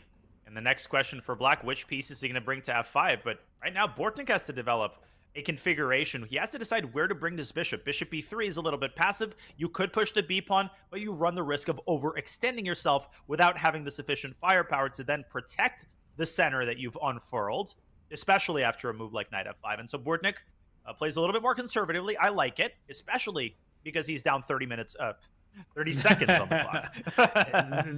That would be impressive. Down 30 minutes in a 3-minute blitz game. Well, might be what Rayad Samadov is doing. So we see knight come out to f5, and it's hitting the bishop on e3 and the pawn on d4. What about just knight takes e3 now? The dark squares are blacks for the taking. I don't like this one bit. The way this game has gone is odd and bad for Bortnick. I think you're right. Knight takes e3, cashing in the chips, forcing and inducing long-term weakness on the king side would have been better. But Shimanov's move is pretty serviceable as well. You're threatening d4, you're forcing white to think, and if you can force white to give away the bishop pair, then there's no question that the opening has been a complete success for black. I would take black any day of the week here, including Friday. Yeah, and TGIF says Alexander Shimanov because Danya approves of the move, and queen d6 is coming. The king on g1 does not have the shelter the black king does, and if I am Bortnick, I like what he did just there. I don't like how much time he spent, but if he can play bishop f4 next, if he can trade dark square bishops, his king feels safer, but that's why queen d6 was played. Great understanding, great time management from Shimanov. Now, g3 would give away the h3 pawn. I wouldn't rule g3 out because you do get the e4 square, but Bortnick taking more drastic measures to keep the material balanced. That bishop on e3 is a workhorse. It's controlling and defending both of those pawns, even though it looks like a big pawn itself. And Sasha trying to take over the initiative, I think he's going to supplement that with d4, d5 in order to open up the center and search for better prospects for his knight. But with 30 seconds left, will he be able to handle the ensuing complications? Yeah, but c5, d5 is a nice 1-2 punch. That combination of moves, it gives white space, and if a knight can land on d5 and a bishop to d4, watch out for what I've previously called a very safe black king. So queen takes d5. I like the move from Bortnick. Let's trade off queens. Rook a to d1 coming. If I can establish that knight on d5 down here, that does give white some good chances. There are some cool tactics. I would have considered rook a to d8. The b7 pawn was untouchable for tactical reasons, but Shimanov, he looks for another way to trade queens. Yeah, fine, I'm fine with a queen trade, but guess what? You're going to have to send my b pawn over to c6. That means the knight on c3 is going to be completely and utterly restricted by that pawn. Bortnick doesn't want that. He may have to go for the queen trade just because he has no time left on his clock. And rook b8 for black is automatic. White will play b4, black will play a5. You are cracking on the queen side, and white has an extra pawn there, but there are open files for black's rooks to use. Here's rook b8, step 1. After b4, there's a5. This is not looking good for Bortnick, and he's the one with less time on the clock. Good recognition by Sasha not to play b4 and to give black more fodder for the queenside initiative. Shimanov could play a5 anyway, and he does, in order to prevent the possibility of b4. Now the c5 pawn feels a little bit lonely. The flip side is that you've weakened the b6 square, so the knight from c3 now does have, hypothetically, a pathway to a better square. Will Shimanov switch his attention over to the center, perhaps even to the king side? I would consider a move like h4 in order to create an anchor point on g3. He plays it. You're calling it. He does it. You are the prophet for a reason. Now, white played rook d4, perhaps play b4. He can also bring his bishop back to, say, c1 and trade off a pair of rooks. I think that will alleviate much of the pressure because the open files are the b, the d, and the e files, and white has them all under control. But What he doesn't have under control is the clock situation. He's under 10 seconds now, Robert. This is going to be hard to handle for the next, 15, 20 moves? And yet Bortnick is one of the leading time scramble specialists. Let's see if he can lean on that skill to, at the very least, pull out a draw. I could say winning this game. I feel like Black's pawns are a bit more vulnerable than immediately meet the eye. And B4 is coming. You get a pass one up that side of the board. What is Black attacking here? That's the big question. And Shimanov doesn't have all that much to attack. Bortnick plays B4. He starts improving his position. Black has to find better arrangements for the rook. Maybe you want to leave your rook on B8 just to prevent B5. Shimanov's got to make a decision fast because his time advantage has almost evaporated already. And White's moves are kind of easy at this point. You could play Bishop D2 as a nice stabilizing move. Look at White's pieces working together. King F8, good idea. Bring your king closer to where the action is taking place. But I wouldn't play King E7 because then White will play B5. Watch out for that. Great eye by you, and Shimanov trying to fix the kingside situation with G5 and fix his pawn structure, which he does. And he's opened up an entire new set of squares for his dark squared bishop. Now Bortnick has to be very, very careful, and he goes head on for the complications. I like it. He's going to take it. Is he rook B4? Is that his idea? He just got trying to take this B5 pawn, and if bishop D3 is knight D5, and watch out for the black king. And there might be knight D5 anyway, but then the bishop hops into A5 and chases away the rook. No, it goes back to D8. Shimanov trying to keep all the squares under control. But Bortnick gets onto the initiative. What's the follow-up? Oh, if you take it, that pawn is a passer and scary, but he goes rook A2 with bishop C6 to follow. Oh. That is a great intermezzo by Shimanov. And now Bortnick's kingside pawns start to collapse, so he has to go after Black's minor pieces, somehow has to go after Black's king. He's running out of ideas. He's running out of time. I think he's going to lose. What stabilization from Shimanov, Ooh. taking all the pawns now. Give me H3. But if you take on D6, Wait C a takes second. D6. That's a bit scary. You have to. And you have to take on D6, and I think use your king to blockade the pawn, but that is so easy to blunder. Instead, he's going to give away the bishop for the pawn. Very practical decision. No risk. And I don't think Bortnick's stopping all these pawns. Yeah, no risk, but all the reward for Black. There are 4 pawns for a knight, and that knight's on C8. There's no checkmating attack. The knight needs to help stop the pawns, but it's so far away. Incredible move there by Shimanov, forcing the king toward the center, which is bad for White because the king can no longer participate in the stopping of the pawns. Do not blunder mate in 1. Oh, Shimanov, very alert. Yeah, I was thinking the same thing, but look at this. G2 is next, then H2, and you can't stop all these passers. Bortnick knows it. He's letting his time run down, but after G2, what's he going to do? The last gasps. I think Black can even sack the rook for the knight and then play H2. This is easy tactics for Sasha, who's got plenty of time. Sasha Shimanov, that is, and he sees everything. He has played this sharp as a hawk as he wins the first game with Black. And more disappointing news for Alexander Bortnick. And Bortnick, he is beside himself. You see him yelling. He's like, what am I doing? What's wrong with me? And he's going to have to answer that question by himself and do it quickly because his next game is about to start. And that's how quickly things can change, right? You're 2-0, you're knocking on the door of qualification. Suddenly you lose a match and you're down a point. You lose the first game with White. You have to come back with the black pieces. Bortnick doesn't have to win that game. This is a best of 4, but he at the very least needs to secure a draw and stem the bleeding. All right, well, we do have other matches underway. Should we head to one of these time scrambles? Let's see a bunch of games with just very limited time. Okay, we have Pranesh against Santos Latasa, a struggling Santos Latasa, and a resurgent Pranesh. The first game ended in a draw. In the second game, I think Pranesh has a huge advantage in this endgame. Yeah, he does. Look at the activity, look at the pass pawn, and look at the clock. Jaime Santos, he just doesn't have that much time. And oh my goodness, look at this knight just galloping into the position, taking pawns. It feels like there's a mating net, and even if not, White is up how many pawns? 2? 2 pawns. You could play G3, H4 if you are hard desired. I would play Rook. There we go, King H2, right? He can just enjoy his life. The one thing is you don't want to blunder the D6 pawn, but Rook takes D6 here is exactly what I thought you should have avoided, but okay. Yeah, I guess White would have play it. Taken a few pawns in the process, but that was Black's best chance. You can't leave this passer on the board. Takes in D7. That's winning. White had 17 different wins there. He's choosing a slightly more complicated path, but it's still winning because of how many pawns he's up. Yeah, that was a nice tactic. Knight H6 check, distracting the black king from the knight. Bishop back, and then rook to E7 check. Wins a piece, wins the game. Just short work being made by Pranesh, and Santos continues to bleed. He's down 1.5 half. One more win, and Pranesh will have gone from 0-2 to 2-2 to within one match of qualifying and completing the comeback. What a game by Pranesh. Let's go to another game. We've got Chagayev against Sarana. We can take a A quick look at their second game. The first one, is it a surprise that Alexei Serrano won yet another game in a row? I think that's his 5th. Yeah, it doesn't matter who he's playing. If he wins the game, I will not be surprised. He could be playing Magnus Carlsen. He could play Hikaru Nakamura. He could be playing anybody. You name it, I expect Serrano to have good results. But look at this position, Danya. Right now, where's White's rook? It's gone for a black bishop that was on e6, but he goes for a pin. So Chagayev, he might be tricking Serrano here and gaining some material. What a Chagayev. Knight takes b5.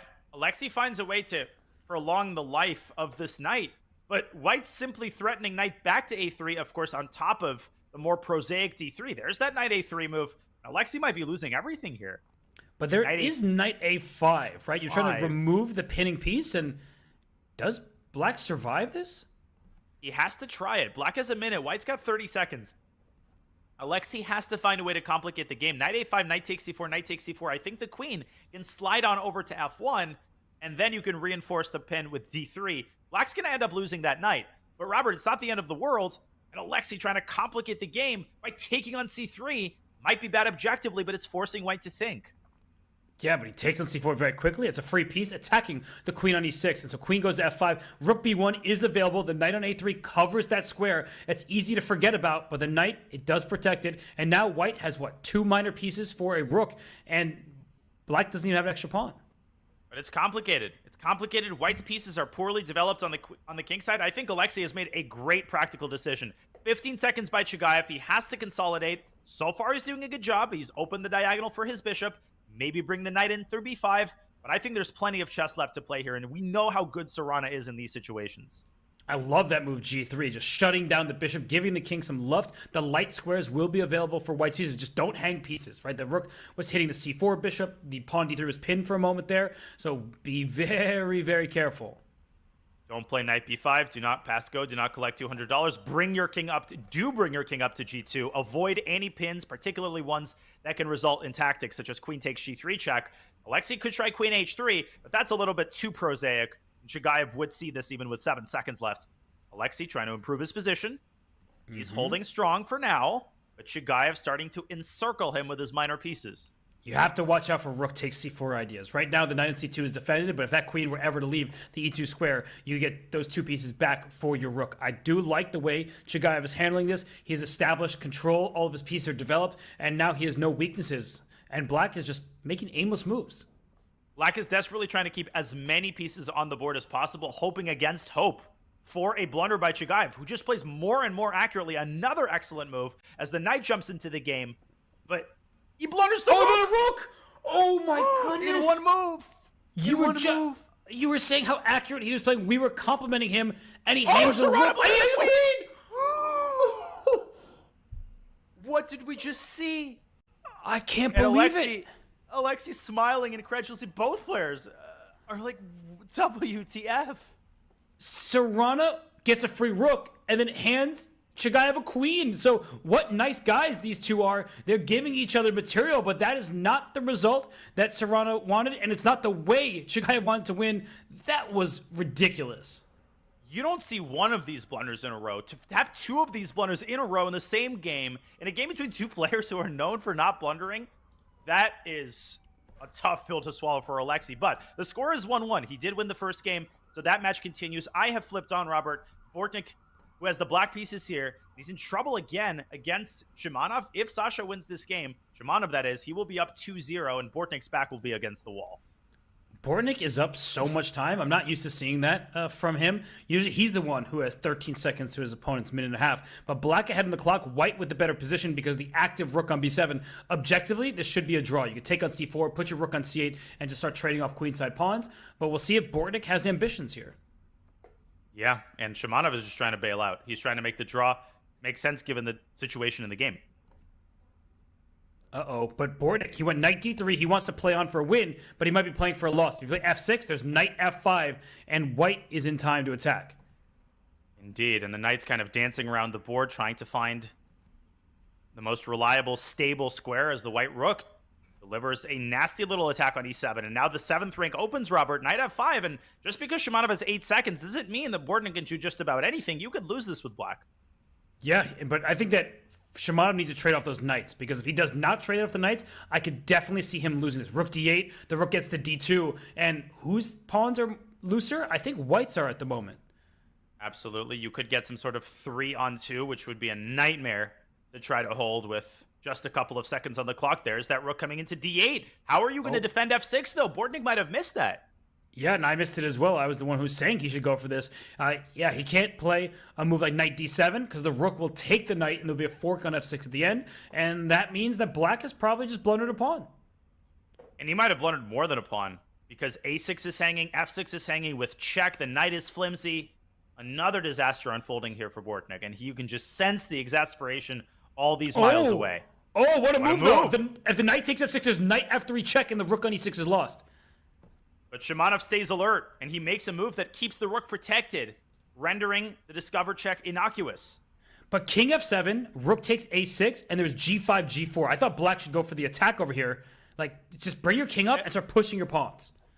That was an enigmatic sequence. White could have taken f6 and then a6. He does it one move later, giving black a chance to take a2. But now, Shimanov has a relatively risk-free position, assuming he doesn't blunder anything. Yeah, but his clock is not good. He should just give a bunch of checks. If Shimanov finds a draw, he should play it instantly. But you can play b4. I mean, I would push a little bit here. Yeah, he plays rook e6. He agrees with you. And the 2 seconds added per move is huge for white. But I'm starting to agree with you, Robert, because Bortnick is so good at generating chances. He's going to go after the b pawn. If he wins that pawn, I would start playing this with black. Look at the clock. It tells the story. It speaks volumes. And right now, white down to 7.5 seconds. Knight c1 to e2 with check. That could be dangerous. As could a mating net with a black king stuck on h6, which is why he goes toward the center. But whose king is going to be in a mania? If that black king gets up to f5 and g4, suddenly it's white's king cut off on its first rank that's going to be in trouble. Black has to keep an eye on the b pawn, but that b pawn is not a deciding factor, not even close, not until it reaches b5 or b6. That's right. And the g3 pawn is a bit loose. So knight e3 check, go after that g3 pawn. That's what black is aiming for. But don't take that pawn with this arrangement, because the king on f6 is susceptible to a fork. Shimanov cashes in that particular chip. Where is he going to go with his knight? Maybe time to repeat moves here and call it a day. Well, king d6 as rook b6 takes g6. So that's why Bortnick keeps his king close, but he goes king e7. He is playing this on. And he's playing with fire, because rook e5 check was very close to winning the knight on e3. Instead, Shimanov adopts a defensive posture. And with 1 second... Knight d4, watch out. There's rook e2 and forks on f3. King f8. Play knight f3 check. You got to move your king. And he does.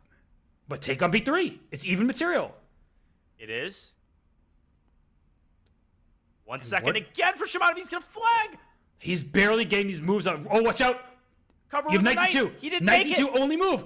And he loses. Shimanov loses because he thought he had to move his king. Done it. Move the king in either direction. There is a knight check winning the rook on d5, and that's why Shimanov threw in the towel. But he had one move to survive, and it was knight d2. And there is a pin. There are discoveries, but neither side can make progress.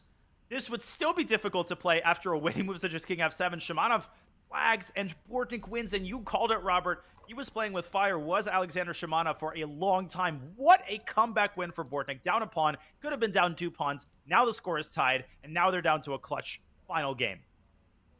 And Rad Shimanov, he did in fact forfeit his 4th matchup. That is, elimination for him.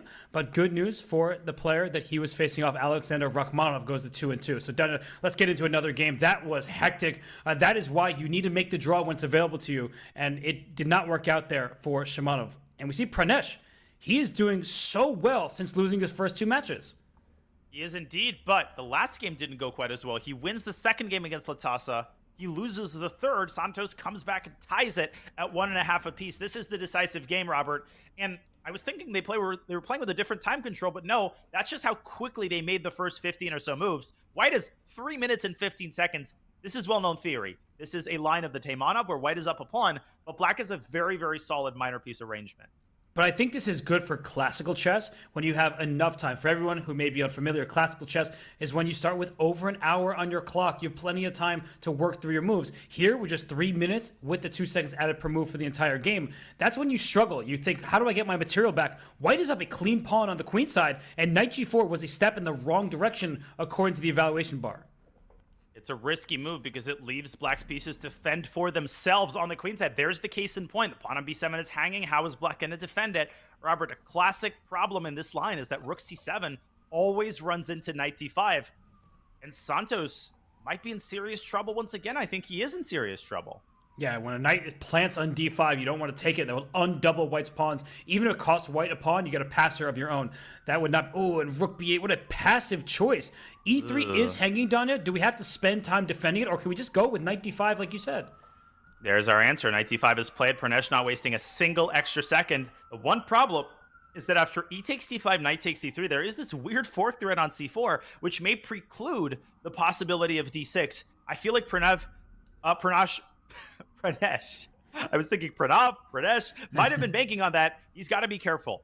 Yeah, so knight takes e3. Maybe just play b3, a calm, cool, collected move. You play b3, you play c4 next. You just create a pawn chain, a connect 4 from a2 to d5. It's a very strong pawn chain. White's passers are stronger than Black's because Black's are not mobile. So I think b3 is the calm first move that does not blunder material and leaves White with the advantage.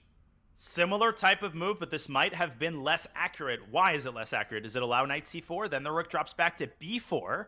But Black might go b5 there, and b3 runs into a5, actually trapping the rook on b4. So Pranesh might be underestimating some of the tactical counterplay resources available to Black. Santos is a 2,700 FIDE player. He's not going to miss these types of ideas. I thought Pranesh should have spent a little bit longer here. He should have, because now he's in a situation that's very tricky, and he's going to have to work things out. And I just want to give a quick shout-out, by the way, to Bassem Amin. I just saw off to the side here that he did win his second game. He checkmated Amin Ohanyan's king, so that means he is up 1.5 to half. So with so much action underway here, a4, speaking of action, now a5 is not possible for Black if you lose the b5 pawn, so b3 up next, and the e5 pawn is vulnerable.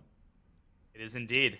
There's pressure on all sides of the board, on the e5 pawn, on the b5 pawn, and the clock. Not a factor just yet, but if Santos takes one more long think, it's going to become a factor. I don't see a convenient move for Black here. King e7 was into b3, as you're indicating, because a5 no longer a problem. e5 will hang. Yeah, I don't know if you saw it, but I went to sneeze, and they often say you sneeze on the truth.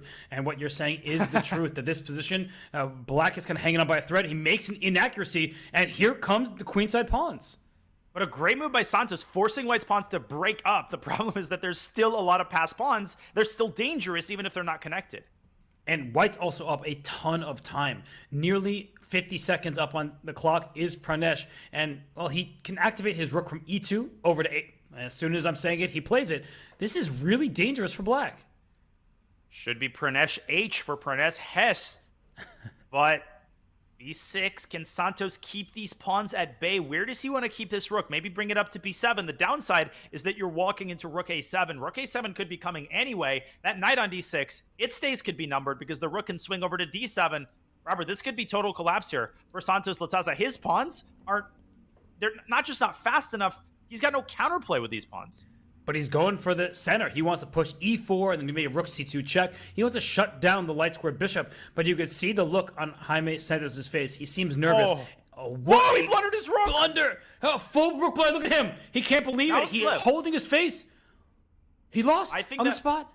Was that a mouse slip, or did he forget that the promotion score was defended?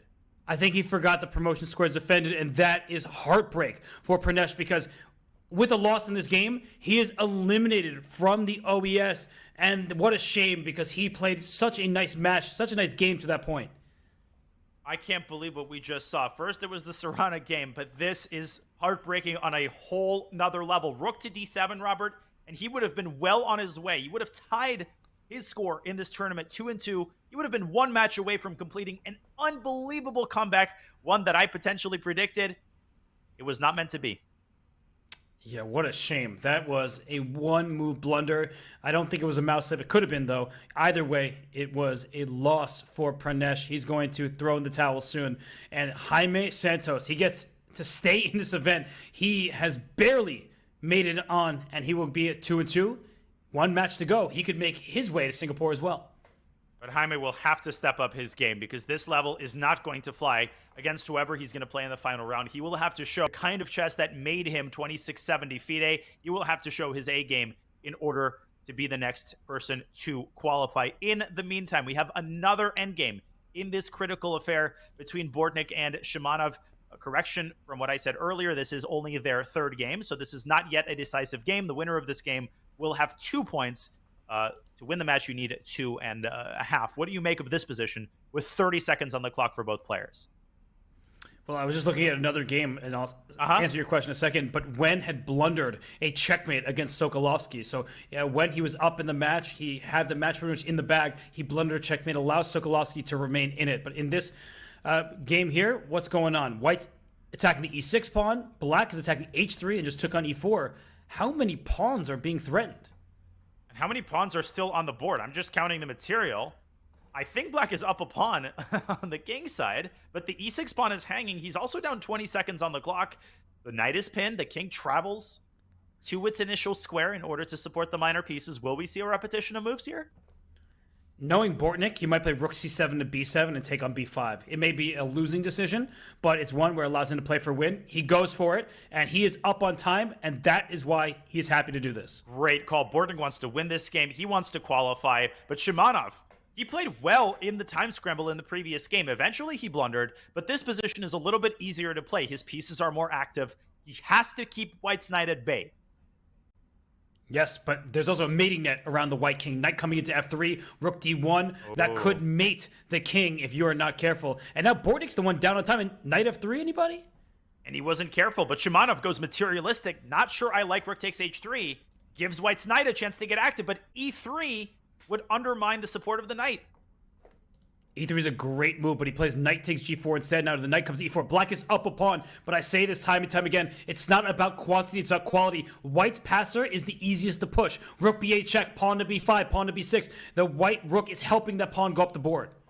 Deja vu. We had a very similar endgame, and this is where time scramble experience comes in so handy. White's the one with the pass pawn. It's rumbling up the board. Black has to be careful about a check on b8. 2 seconds for Shimanov.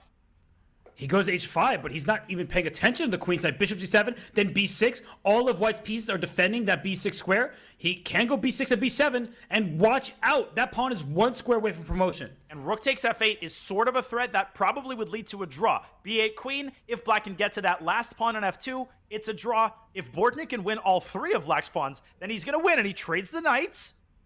Oh, I'm not sure I like that decision, because the king will just go up for Black. This feels like a draw. King g6, king h5. And Black's pawns are just too watertight. Black's construction is too safe. Black's king is too active. And an exchange of pawns eventually is inevitable.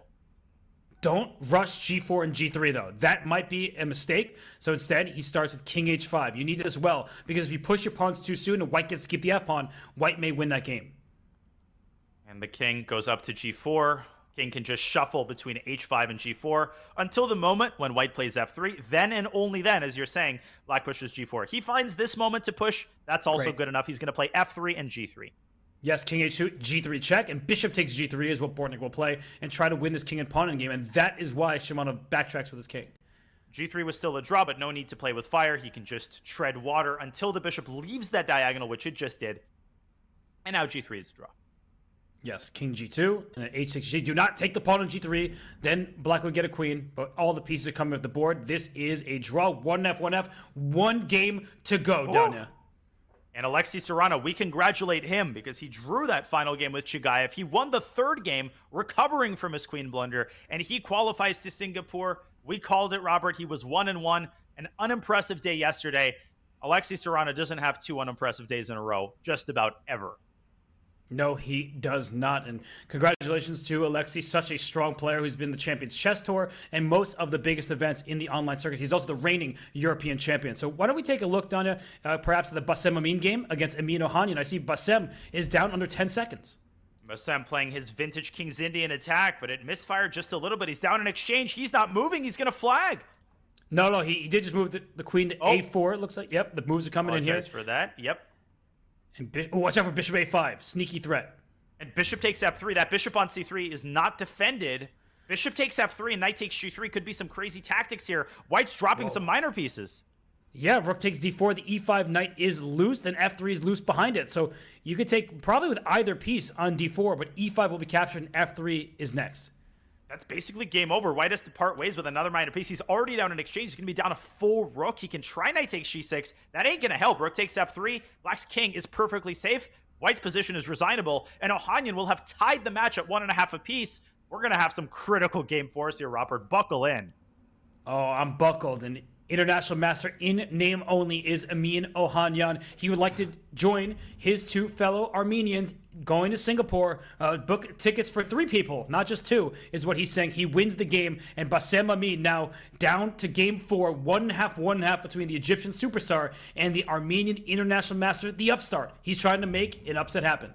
Incredible performance, winning with the black pieces. Now he's got white. He's very dangerous with the white pieces, and he will try to make his performance count. There's also the game between Sokolovsky and Nguyen, which Sokolovsky has to win on demand, but he's just blundered. Bishop takes c2 check, and he will not win this game. I think Nguyen lives to fight another day. Brilliant find by you. Brilliant call. Queen f5 check. Hitting the king. Hitting the bishop on f3. Now black is much better. The king is safer on g8 and the king on c1. The knight comes to d5 unopposed in the light square. So I agree with you that Nguyen looks like he is going to survive and continue in this tournament. Let's check out Bortnick game, because I feel like that one, there's so much on the line there. A trip to Singapore. We know that the winner of this game will take this match and go to Singapore June 22nd to 26th. And Danya, I hate black's position here with the backwards d6 pawn. An inauspicious start for Sasha Bortnick, to put it mildly. He's a fan of offbeat openings, but this isn't offbeat. This is flat out bad. White's got that big attack going on the king side. He's got control of the square on c5. This reminds me of Bortnick's first game against Sargsyan, except Bortnick was the side controlling the d5 square. Shimanov, though, has to make a decision here. Does he play positionally, Robert, with knight e to c3, or does he go full steam ahead on the king side and try to go for the early checkmate? Well, apparently that knight takes f6 was wrong, and if he's playing g5 next, that's likely going to be wrong as well. So it's so tempting to do this, go all in for the attack, especially in a blitz game. But for now, g5 is covered, and d5 is an essential pawn push in the center. If black can get d5 in, you have more breathing room, you feel like you have some chances. It's easy to confuse this position for some sort of a Najdorf. The only telltale sign that it's not, of course, is the positioning of the pawn on a7 rather than on a6. But black has a lot of the same ideas here. He could even play a5 in one fell swoop, and Bortnick does, and he creates an anchor point for his knight. And if white plays a3, in certain situations, Robert, the knight can come out to b4 anyway. Bortnick is having a field day in these types of positions. He finds every little trick. I think he's going to shift his queen over to c7, and he's going to try to get d5 in as quickly as he can. But Shimanov, he's got a couple things to say about that as well. I'm going knight d4 if I'm black. I'm just trying to plug the d file to protect my pawn that is hanging. And if you take, I take with the pawn and get the bishop here. I don't care if I lose a pawn if I'm Bortnick. I would like the activity. I want the space, so knight d4 feels automatic. But Donna, he keeps using his clock, and I feel like he's dipping too low on time. He is dipping quite low on time, and it goes a4. What is that? A3, just an immediate response from Shimanov. I think Shimanov's just way more comfortable in these positions. He is, but now Shimanov has to decide in which position he's going to go g5, and that's a time sink in his own right. Now, Robert, when you go g5, you open the h file. When you open the h file, you want a pathway for the white queen to that h file in order to exploit it, and right now that pathway is blocked by the bishop on f2. Also, the pawn on f3 is hanging, so I think the position practically is very complicated. Shimanov has to keep his cool and make sure that all of his bases are covered before he opens up the king side. And one important thing is you're saying clear the second rank so the queen can go to h2. After g5, we swap pawns and the bishop lands on g5. The queen is under attack. And if you ever take on d4, after e takes d4, black attacks the knight on c3. So it just doesn't look like he has enough time to get away with this. And we see him go knight b5 instead. I like that he's taking a direction towards the queen side, not going all in on the king side. That was a great, very mature move by Shimanov. It's painful to give away the dark squared bishop, but now you can go g5. You have that unobstructed path to h2. He's taking a very positional approach, though closing down the center. I don't like it. I didn't think he played ambitiously enough. Now Bortnick can divert his attention over to the king side, and Shimanov might be getting carried away here. Whoa, and you said he's not playing ambitiously enough. He sacrifices a pawn to like f4. And then bishop f6, g5. So that bishop might have to slide back to a square like b8, but then it's on the wrong side of the board. The good news, Danya, is a bishop on b8. If white plays f5, the queen for white does not have access to the h2 square. That's the key square to help deliver a checkmate. So I think bishop b8 is one move, and bishop takes g4, as you're saying. That might be a move just to make you feel better, to alleviate some of the pressure on the king side. But the two pieces might be overwhelming with that open g-file. F takes c5 also creates an anchor point for the knight on d6. I think that might be the deal breaker. Sasha might be deciding where to put his bishop. He's down to 20 seconds. You called it a minute earlier. He is just too low on time. How is he going to hold this position together with 20 seconds? He needs some Bortnick magic here, and he needs some counterplay on the queen side. Get this queen out, get this bishop out, counterbalance what will be an impending kingside pawn storm. Buckle in, folks. Yeah, but you're right. Queen b6 is next, and all of a sudden black does get play on the queen side. If you could trade queens, black is not in danger. So quick queen b6, then bishop e5, maybe a rook to e8. Where is white's attack? Okay, queen to c7. I think Bortnick's actually trying to force the queen trade, so he's taking an uncharacteristically defensive approach here, whereas he usually goes directly for the counterattack. But it's interesting. He's making Shimanov think. Queen f4, perhaps a serious positional threat. Yeah, why not? Trade those queens off. You play g5, queen f4, play it instantly, and the f5 pawn will be loose in the long term. Maybe white should play this strategically as well. Bishop g2, develop your piece, attack an isolated pawn. Let's not go all in on checkmate. There are weaknesses in black's position. You're absolutely right. The endgame is actually better for white positionally. I don't love bishop d3 because it obstructs the connection between the rook and the d5 pawn, makes it harder to attack black's main weakness. But I would go bishop b5 here and force black to get rid of his bishop pair. Bortnick could try bishop c6. Black needs to be as clever as possible here to defend this position. Yeah, an isolated queen pawn is no fun in the endgame, but all of black's bases are covered. This rook on c8 will land on c4 at some moment, and look out for pressure along the fourth rank. Bishop g3. If you play h5, thank you so much for all the dark squares. Indeed, and the trade on d7 followed by h5, clamping down on the g6 square, and black's bishop drops back to e5. It's a classic knight versus bishop affair, but Robert, 2 seconds for Shimanov, and suddenly Bortnick is the one with the big time advantage. Yeah, Bortnick has the upper hand, more active pieces. Look at that rook. It swerves into f4. The rook comes to the e file. It was rook e2, but now rook e4 looks good. g4 is falling. And white is on the decline here. He might have to go knight h5. He finally opens up the g file with g5, but it's too little too late. The king can get checkmated, and bishop takes g5. Oh, bishop g5 is available. Rook takes f5. It's simple, though. Rook takes f5, wins a pawn. It wins 2. h5 is falling next. Oh my goodness. And Shimanov trying to redeploy the knight to f4, so Bortnick patiently gets his king out of the x-ray. This is dead lost for white, and he's got no time either. What a move, king h7. I have to say, that was some brilliant stuff. Patience. And rook c1 is mate. And rook f3 is going to win the knight. And Bortnick finds him instantly. Woo! And Shimanov can't believe it, by the way. He was well ahead in this one. Now he is staring defeat in the face. He will still be in the event despite losing this game. But for Bortnick, I cannot believe it that it was this close to him going to 2-2. But he's going to take this one, Danya, and he is also going to take a flight to Singapore. He is indeed an incredible performance by Bortnick. And what a performance in this game. He was low on the clock. He was in a worse position on the board. I thought this was a surefire win for Shimanov, and yet Bortnick, he shows his characteristic resilience. He is just a couple of moves away from qualifying to Singapore. Shimanov obviously should not resign this. He should make Bortnick prove it. He's trying his best to use the remaining pieces on the board to stir up some counterplay, but come on, black has 2 passers, an extra bishop, and an attack on white's king to boot. Rook h6, rook a5, bishop f4, rook a8 is check and mate. So, he misses it. But still, I mean, white has no counterplay on the queen side, and he tries to generate some counterplay. A takes b4, get those passers going, takes to the c pawn, and that's going to lose. Yeah, just rook takes b2, and the pawns are stopped before they even get rolling. And black's pawns, on the other hand, the bishop's going to move, king f5, g5, g4, g3, and so on. The pawn is unstoppable. Kudos to Shimanov, by the way, for making this as double-edged as he has. I mean, he's going to start rolling his own a-pawn up the board. Unfortunately, it's too little, it's too late, and Bortnick is also going to chip away at his pawn majority here and simultaneously advance his own pawn, which is much, much faster. And its path is unobstructed. It's over.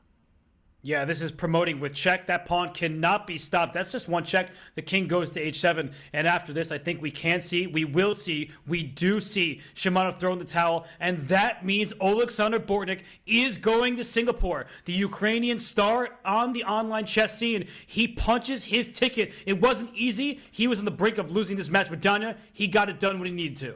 It wasn't easy. It wasn't always smooth. But again, his performance in this final game and his performance yesterday, coming in clutch in critical moments, keeping his composure, keeping his nerves. Incredible stuff by Bortnick. We are just so used to seeing excellence from him. And he puts together another amazing performance to punch his ticket to the finals in Singapore. In the meantime, I'm looking for Sokolovsky's match to see if he managed to win that last game. He did not. Nguyen wins his match and sends Sokolovsky out of the tournament, Robert. We know that Serrana also defeated Maxim Chugayev. And Bassem Amin. I hope the flight from Egypt to Singapore is easy and direct because he will also be going to Singapore June 22nd to 26th. He takes down Amin Ohanian. So, Danya, we now know 5 players who will be in Singapore. Bortnick, Sarana, and Amin, they join Teresa-Hakyan and Sargsyan from earlier. So that's the good news. We have 5 contestants through to Singapore. But let's talk about some of the people who are still in the mix. We have 3 other results that just happened. So in the other matches, we had Jaime Santos. He escaped. I mean, he got a free rook. Nguyen took down Sokolovsky, and Rakhmonov got a forfeit win there. So when you look at these 3 winners, we say goodbye to Pranesh. We say goodbye to Sokolovsky and Shimanov. But if we talk about Santos, Nguyen, and Rakhmonov, do they have legitimate chances despite some of their shakier play? They absolutely do. Now, Santos, I've been saying it for a while, he has to step up his game. He got lucky. Let's be clear. Let's call it what it is. Pranesh played a little bit too fast. He could have won that game. He would have won that match and been well on the way to mounting an incredible comeback. But you know what Capablanca was the first to say? Good players are always lucky. And if Santos can step up his game, he's got a great shot. Needless to say, Robert, the other Grandmasters, very experienced, strong blitz players, particularly Nguyen, who's had an up-and-down event. But he's been able to find critical tactics when he's needed to find them, particularly in that last game against Sokolovsky. If he does more of the same, I think he's got a good shot as well. Agree with your partner, and the situation is clarifying. We have 5 names going to the OES Finals in Singapore, June 22nd to 26th. Sargsyan, his compatriot and friend, Samvel Teresa-Hakyan, Alexander Bortnick, Alexei Sarana, who now plays for Serbia, initially from Russia, and Bassem Amin, granted a wild card, and he proved that he was deserving. They are going through to Singapore. Shimanov, Jaime Santos Latasa, Maxim Chagayev, they have their work cut out for them. They know what they need to do. It's win or stay home. It is indeed. And this is when push has come to shove. Seatbelts fastened, ladies and gentlemen, because now every game is of critical import. Every game can mean the difference between a flight to Singapore and watching the tournament from the comfort of your home. But trust me, these players not looking forward to watching from the comfort of their home. Who can join the 5 players that we already have going to Singapore? Once again, I've been saying it all day, Robert. Only one way to find out. There is, and 5 players we know have to watch from the comforts of their home. Pranesh eliminated. Sokolovsky as well. Samadov, he didn't play. He forfeited his match and remains home. Jose Martinez, he never played a match, and Aditya Mittal was eliminated earlier by his compatriot Pranesh. So we have Nguyen, Rakhmonov, and Ohanian. Danya, those 3 players still in the mix. We have 6 total. You like their chances at all? Well, Ohanian is just so fun to watch. He is exciting, and I can't wait to see how he performs under the pressure of this final round. It's going to be an awesome way to round off this qualifying round. It certainly will be, because for Ohanian and for the others, they know what's ahead of them. And for Ohanian, that probably was heartbreaking to lose to Bassem Amin when you had qualification in your sights. But for Nguyen and Rakhmonov, they were 1 and 2. They go back to 2 and 2, and now they have a chance to get through to Singapore. So we have 5 players who have already qualified for the OES Finals, June 22nd to 26th.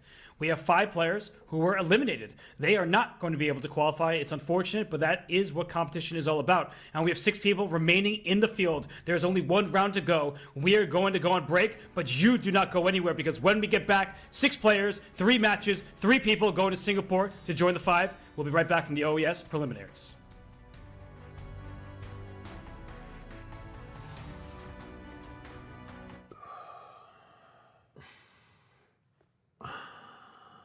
Dude, it's impossible to not hear you just breathing super loudly. Okay, fine. I will hold my breath for 3 minutes. All right, let's go. Okay, let's go sure. right now. Got the Ready? chess clock app right here. Almost there. And you did it. What can you do for 3 minutes? My wife says not a lot, but I can plank. Keep that big butt down. Dude, nice. I did it. 2, 1, you did it. Wow. I feel better. Oh, yeah. You were timing me? Yeah, you were in there for 30 minutes. Oh, man. Let's Sorry. play some chess and get some dinner. Let's do it. Time odds? Yeah. Okay. You bring a clock? Oh, I left my clock at home. Dude, you idiot. I told you to bring it. Let's just go get something to eat. Okay. Download the new Chess.com clock app so you can time yourself playing chess or whatever other dumb stuff you and your friends do. Your subscription makes shows like this possible, which is why our Twitch subscribers will never see ads on Chess.com. Connect your Chess.com account and Twitch account at go.chess.com/connectaccounts, and bang, boom, voila, you're done. 100% ad-free bliss forevermore. Whether you're following our events on site or on stream, type the command connect in the chat, and thank you for helping bring these shows to life.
Welcome back to the Olympic Esports Series. This is the chess competition, one of 9 esports in the inaugural OES. I am Grandmaster Robert Hess. Alongside me is my good friend, Grandmaster Daniel Naroditsky, and we are down to just 3 matches remaining because 5 players have stamped their ticket through to Singapore. They will be going there June 22nd and 26th. Those names are on the screen in front of you. 2 players from Armenia in Sargsyan and Teresa-Hakyan. A player from Ukraine in Bortnick. Alexei Serrano now plays for Serbia, and Bassem Amin plays for Egypt. He is a superstar, a super grandmaster from Egypt. And Shimanov, Jaime Santos Latasa, and Chagayev, they're at 2-2. They are going to take on a trio of players who are also at 2-2. They include Nguyen from Vietnam, Rakhmanov from Russia, and Amin Ohanian from Armenia. So Danya, we have already said goodbye to 5 players, but we do have 3 more spots up for grabs. What do you predict happening?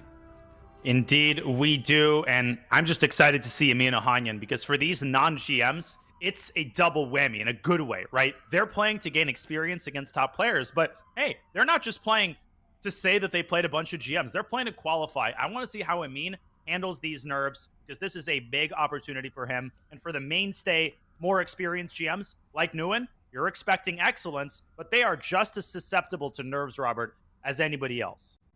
There's so much on the line here, and we have the 3 matchups that are going to take place any moment now, and they include Shimanov taking on Nguyen, Santos taking on Rakhmonov, Chagayev, and Ohanyan. And you talked about Ohanyan. He's the international master in name, but the players know how strong he is. What do you think? Can he take down Chagayev?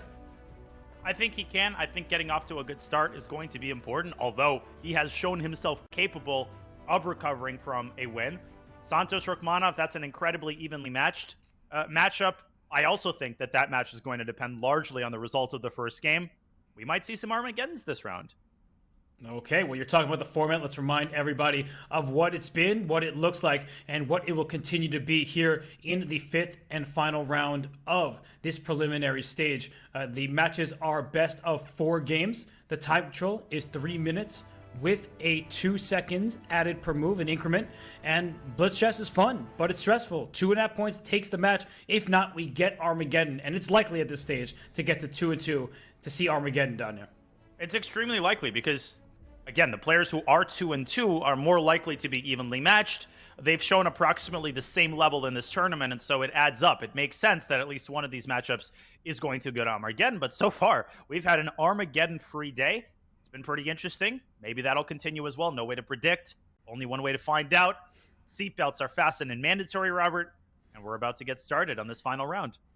My speed belt fastened, strapped around my waist. Hopefully everybody is buckled in, Danya. I'm bringing it back, Speed Chess Championship. I don't forget those glory days, but for these players, they hope the glory day is today, because if they win their match, they go to Singapore. If not, no plane tickets for you. You stay home. You watch on the big screen. So we are going to start with Shimanov and Nguyen. The players are getting set. The game is now underway, and we see the players making their first few moves quickly.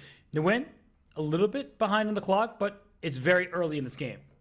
It is indeed, and he's behind on the clock because of the unconventional opening that they've had. I walked into this actually with the black pieces recently. It's a 4 knights with this early h3 move that has gained in popularity recently. White's got the knight on d5, and black doesn't want to take it early because this pawn on d5 is such a bone in black's throat. Nguyen going for that symmetrical pawn structure. I think Shimanov is going to reinforce his knight with d4, and he's built up a 40-plus second time advantage already. Blitz chess is often about comfort zones more so than the objective evaluation. We see Shimanov feeling very at home in this position. d4, bishop can come out to d3 or to c4. The king will castle to the right side, so be like black's king on the king's side. I think that white has a nice foundation in the position. How about that bishop on c8, Danya? Where is that eventually going?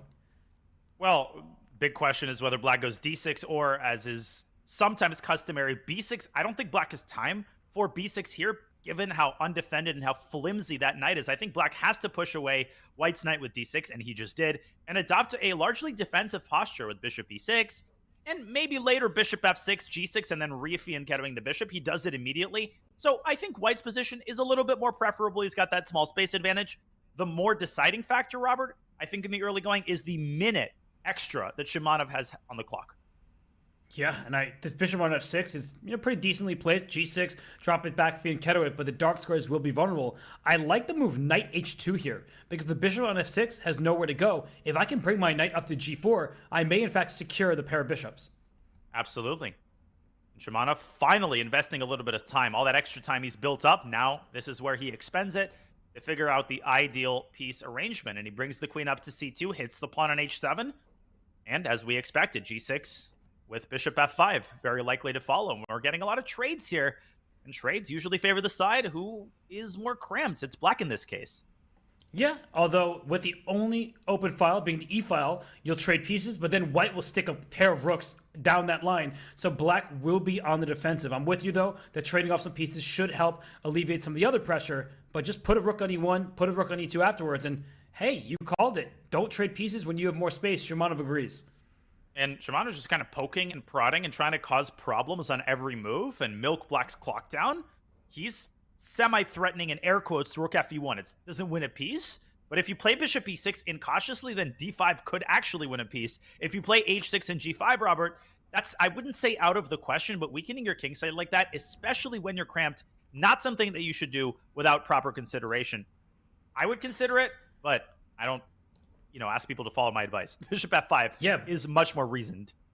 But he went bishop d2 instead of bishop h4, so he did not want to see that g5 continuation. And I think Nguyen's done a great job. I mean, he has traded off a pair of light square bishops. He can go queen d7, rook e8. You knew exactly what I was going to say, partner. And I feel like white is slightly better because this b2, c3, d4 pawn chain is very strong and protected. But what else? You need to target something. Well, GMTA, great minds think alike. It's a simple position to understand. And the evaluation hinges on black's ability to trade the heavy pieces. If you can go queen d7, rook e8, get all of the rooks off the board, you can start thinking about offering a draw. How does Shimanov avoid that? Well, Shimanov avoids it by finding something to pressure. So maybe at the right moment, queen b3. Maybe at the right moment, redeploying the bishop to f4, trying to get black to go d5, and then sticking something on e5. This is where you want Magnus Carlsen in your corner. I think you always want Magnus Carlsen in your corner, helping you out with the chess moves. But you're looking at this position, and the bishop on g7, to steal one of your phrases, is biting on granite. It's staring into a brick wall of pawns there. The bishop on d2 has a little bit more open space in front of it, but it's not really threatening anything either. So I'm not seeing much for the players. But queen e4, is that a move here that white can consider to try to stop rook e8? And white stops rook e8, sort of, but he does it indirectly. If rook e8, that would be very incautious after the trade. White is the one who pushes the kingside pawn up to g4. And as I pointed out earlier, d5 is an automatic response, but you really, really don't want to leave white the option of sticking a knight or a bishop on e5 unless you absolutely have to. And yet, Robert, queen d2 and then g4 becomes a threat, and Shimanov has found a way to keep the embers of the initiative burning. Yeah, the only thing that Nguyen has to do here is speed up. He is down about 50 seconds on the clock, and Shimanov feels comfortable. He's risking nothing in the position. And even though black has done well to equalize, when you don't have time, you probably are going to blunder. You are indeed, and Shimanov trying to figure out more ways to poke and prod and keep creating threats, following ex-world champion Vasily Smyslov's advice. You create 40 threats. Eventually, on the 41st one, your opponent is going to blunder. And that was a slightly weird move. Queen to d1. Is he trying to sneak the queen over to e1 in order to reinforce his control over the e-file? Very likely is what he's aiming for. But black plays knight c7 and rook e8. Speaking of reinforcing, let's reinforce the e8 square, and that way we won't drop the d6 pawn. Well, speaking of dropping the d6 pawn, white swinging the knight over to d2. I'm very impressed with the way, really, that both players are handling this. Black from a defensive perspective, white from the perspective of keeping the fire of the initiative going, which Shimanov has managed to do very, very admirably. And he's whittled black's clock all the way down to 40 seconds, and the threats continue to pile up. Yeah, but maybe rook e6 here. Look at that move. Defending d6. Watch out for queen sliding over to e7. Pressure down the e-file. And I was saying that the black bishop isn't doing anything. It's not, but it doesn't need to, because that knight for black has hopped all around. The pawns can start pushing f5 or d5. You choose your flavor. This could turn around in black's advantage. Well, black's knight is currently enjoying its deserved vacation, but Nguyen might be investing time thinking where that knight should be deployed. I would have considered b5 in order to carve out a central post for the knight. Instead, he reinforces the c5 square, perhaps defending against an eventual bishop takes d6 and knight c5. Okay, queen a4. Now the a7 pawn is under attack, and I'm not sure what you want to do about it. He goes a5, but every time you push a pawn, there's inherent risk because pawns will move backwards. And white could play like queen b3 and then queen a3. Before you know it, you could be staring down the barrel of a fork on the d6 and a5 pawns. I think queen b3, especially in time pressure, is a very effective move. And he plays it, and black starting to feel a little bit uneasy here. Less than 20 seconds on his clock. Yeah, because knight d5, c4 is played, so he goes b5. I like that decision. He can play a4 next. Oh, but a4 played by white first. White beats him to the punch, and now the knight on e4 is a little bit flimsy, and black targets exactly that with queen e7. The tension is at a peak. Shimanov could drop the knight back to g3, but perhaps that would be a little bit overly conservative. Can he figure out a way to keep the threats going? Oh, plays f3. I do not like that move. It gives the e3 square away, but d5, brave choice by Nguyen. I thought he was going to bring his knight to d5 eventually. White is lucky that he has knight g3, otherwise he would simply lose a piece, or would have had to give up the bishop. And now Nguyen's starting to pressure the king side, but does that blunder a pawn to rook takes c6 and knight takes h5? Good call by you. And if knight takes c6, a takes b5, you're blundering a pawn in that direction. So he goes for this, and knight e2. So he doesn't even take Queen h5. Oh, he had queen b8 check, but then black could have covered with the knight. He is going to drop a pawn on a5, and black is starting to collapse a little bit, but queen e3, Robert, could generate enough counterplay to save the game. And he started with king h7. He doesn't allow queen 8 with check, which would have scooped at the c6 point. I like that move a lot. And now Shimanov's on the clock. He brings queen up to a6, but at some point, queen f5 for black, one of those types of moves is going to be annoying for the king on f1. There is a lot of hidden tactics in this position. Yes, white is up a pawn, but it's so easy to blunder some tactics, some fork. The knight on b5 could rejoin society via d6, and now both sides are under 10 seconds. Here we go. Big first game.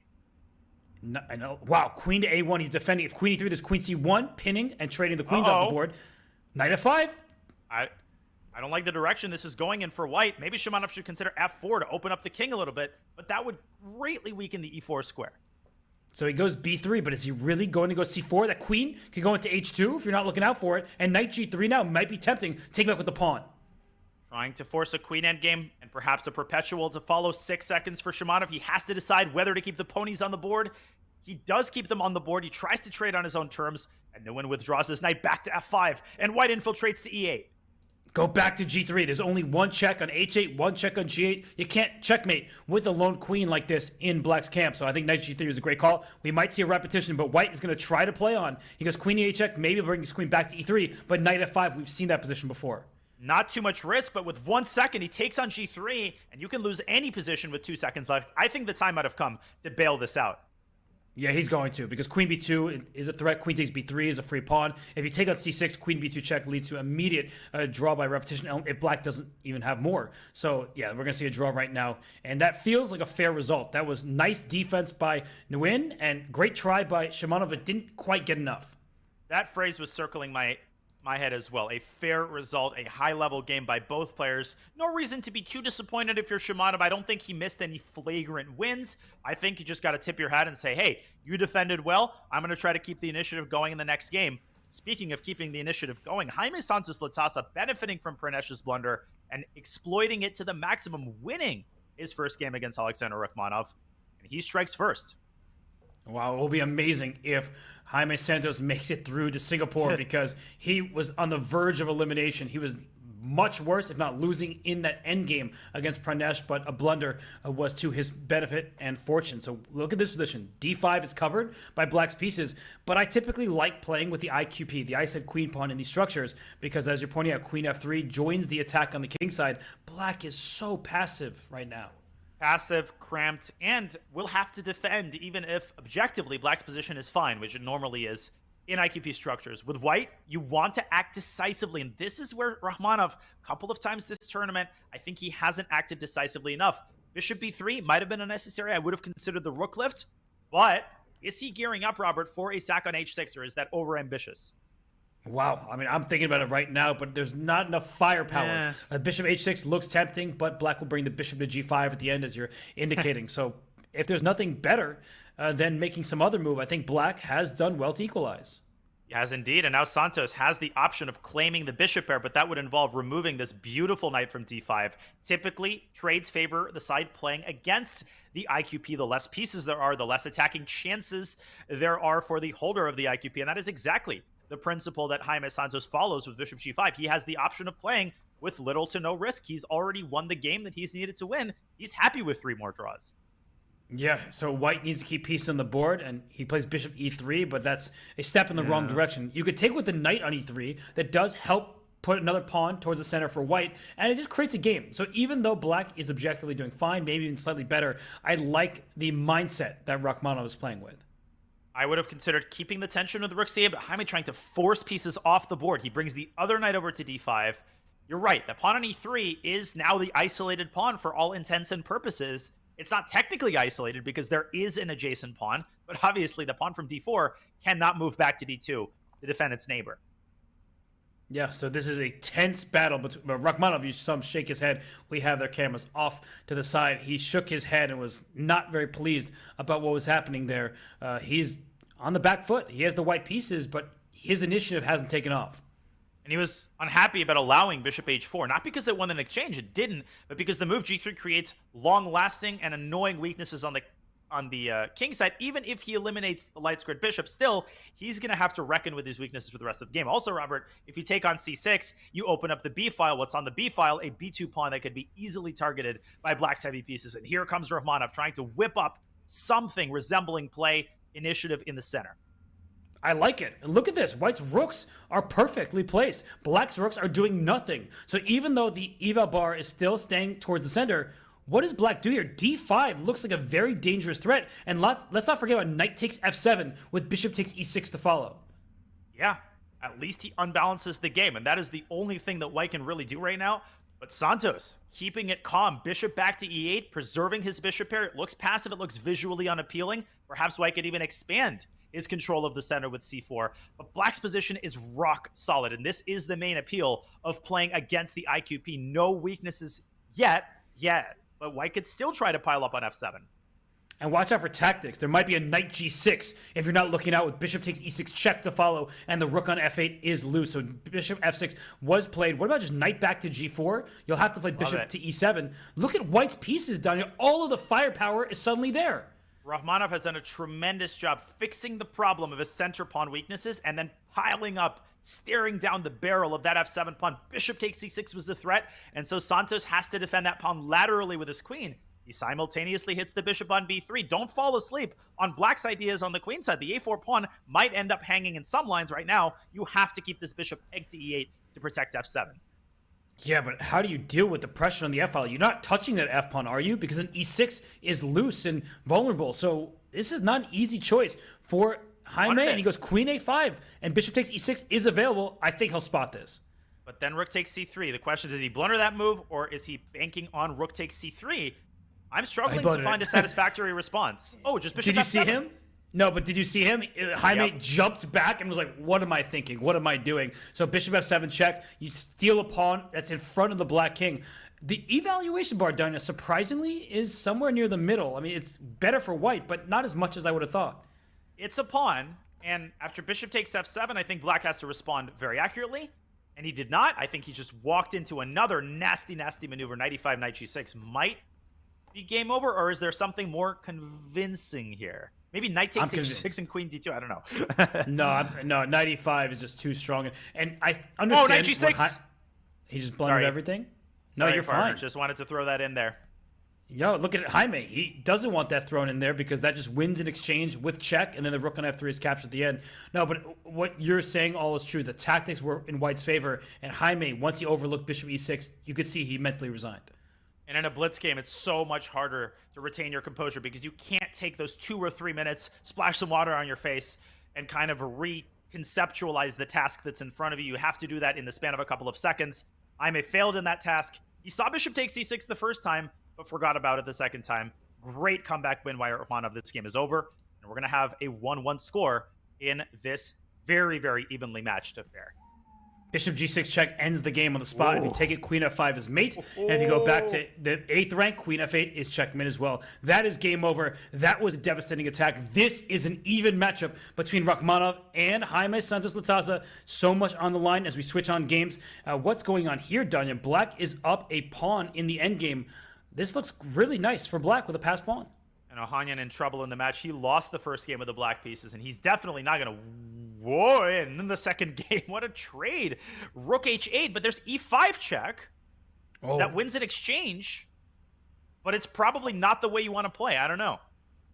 Wow, that was a blunder by Chagayev here. King c4. It feels like a position where white will steal all the queenside pawns. No?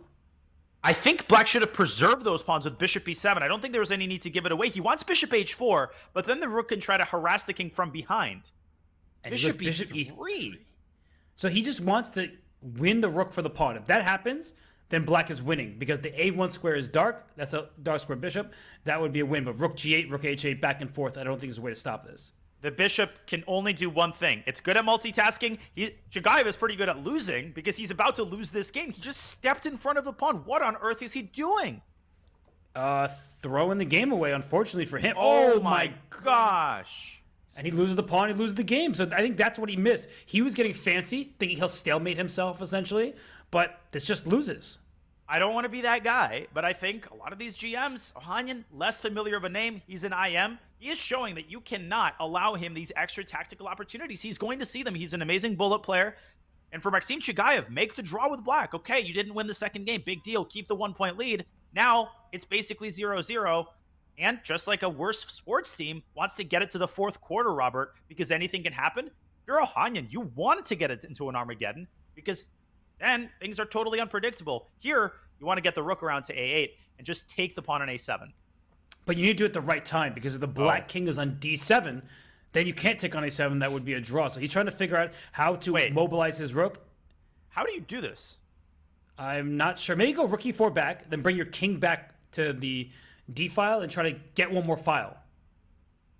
He's trying to get the rook to the 7th rank, but the moment the rook swings over to C4, black's rook starts walking back to E6. Rook C7. Rook C7. Oh, rook C7 did take A7. He got it. He did. Black's king is not in time. But that was close. That's a game of one tempo. Because if this king were already on D8, this would be a draw. But now after the take on A7, the king goes back to B7. It's a win. It is official. It's in the books. Amin Ohanian ties it up 1 game apiece.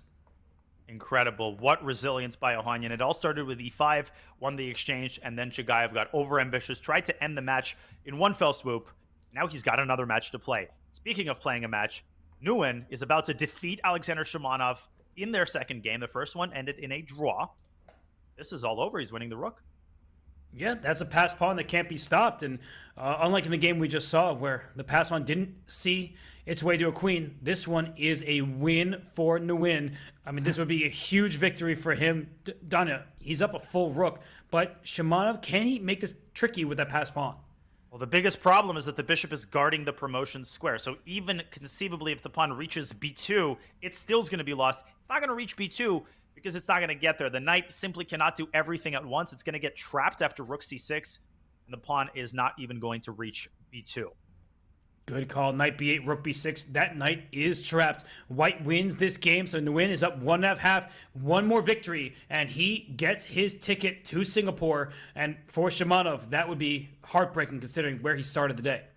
Shimanov has had such a back-and-forth day. He lost that game to Bortnick, and it seems like he hasn't fully recovered. Well, he needs to recover in this match, and he is repeating that H3-4 knight's defense in a game that he doesn't strictly have to win, but this might be his best chance given how solid of a player Nguyen is.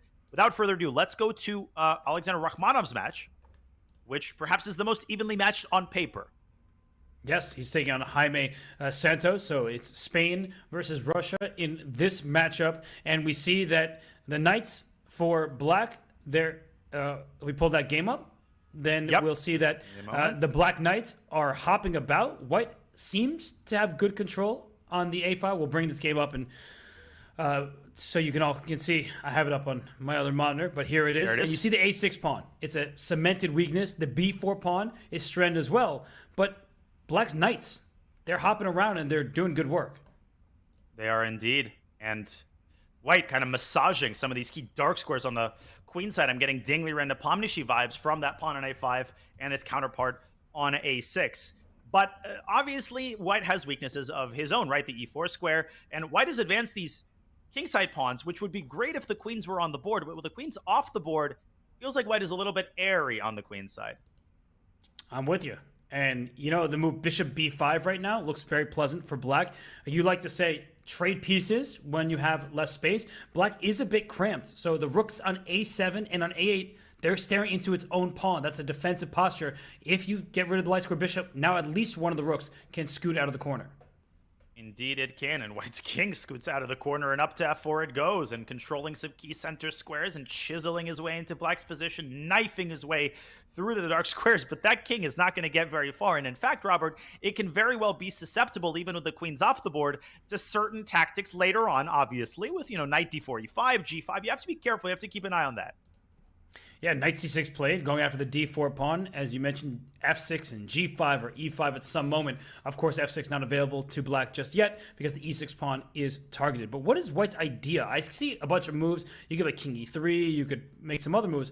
But what's the actual idea in the position, the strategy? It's much easier to play black, and I just discovered another tactical idea. Put the rook on the c-file and set up ideas of knight takes d4, and maybe that is why Jaime has adopted a defensive posture with his king, but he's also blocked the e-file with his rook. He's made the idea of e5 a whole lot more palatable as Rakhmonov keeps the tension with rook b8, and both sides now under a minute. Close game yet again. Yeah, this is definitely a close one, and knight came to e5. If we see a swap, the king might land on d4. It's not king of the hill, but that king will be nicely situated in the center. Great call by you, and knight takes e5 might have been a little bit impulsive by black. The eval bar seems to like it. Where is this knight going to go? Knight c4 check? You have to evaluate the knight versus bishop position. It's easier to play with the knight in time pressure. He might play knight b7 for that reason. He might just try to trade the knights off instead, and he plays it. But I would not trade my knight on c5 for that donkey on b7. Knight b3 back, as you're indicating. This looks good for white. Better coordination. And that donkey trying to improve its reputation, but white might beat him to the punch with knight to d4.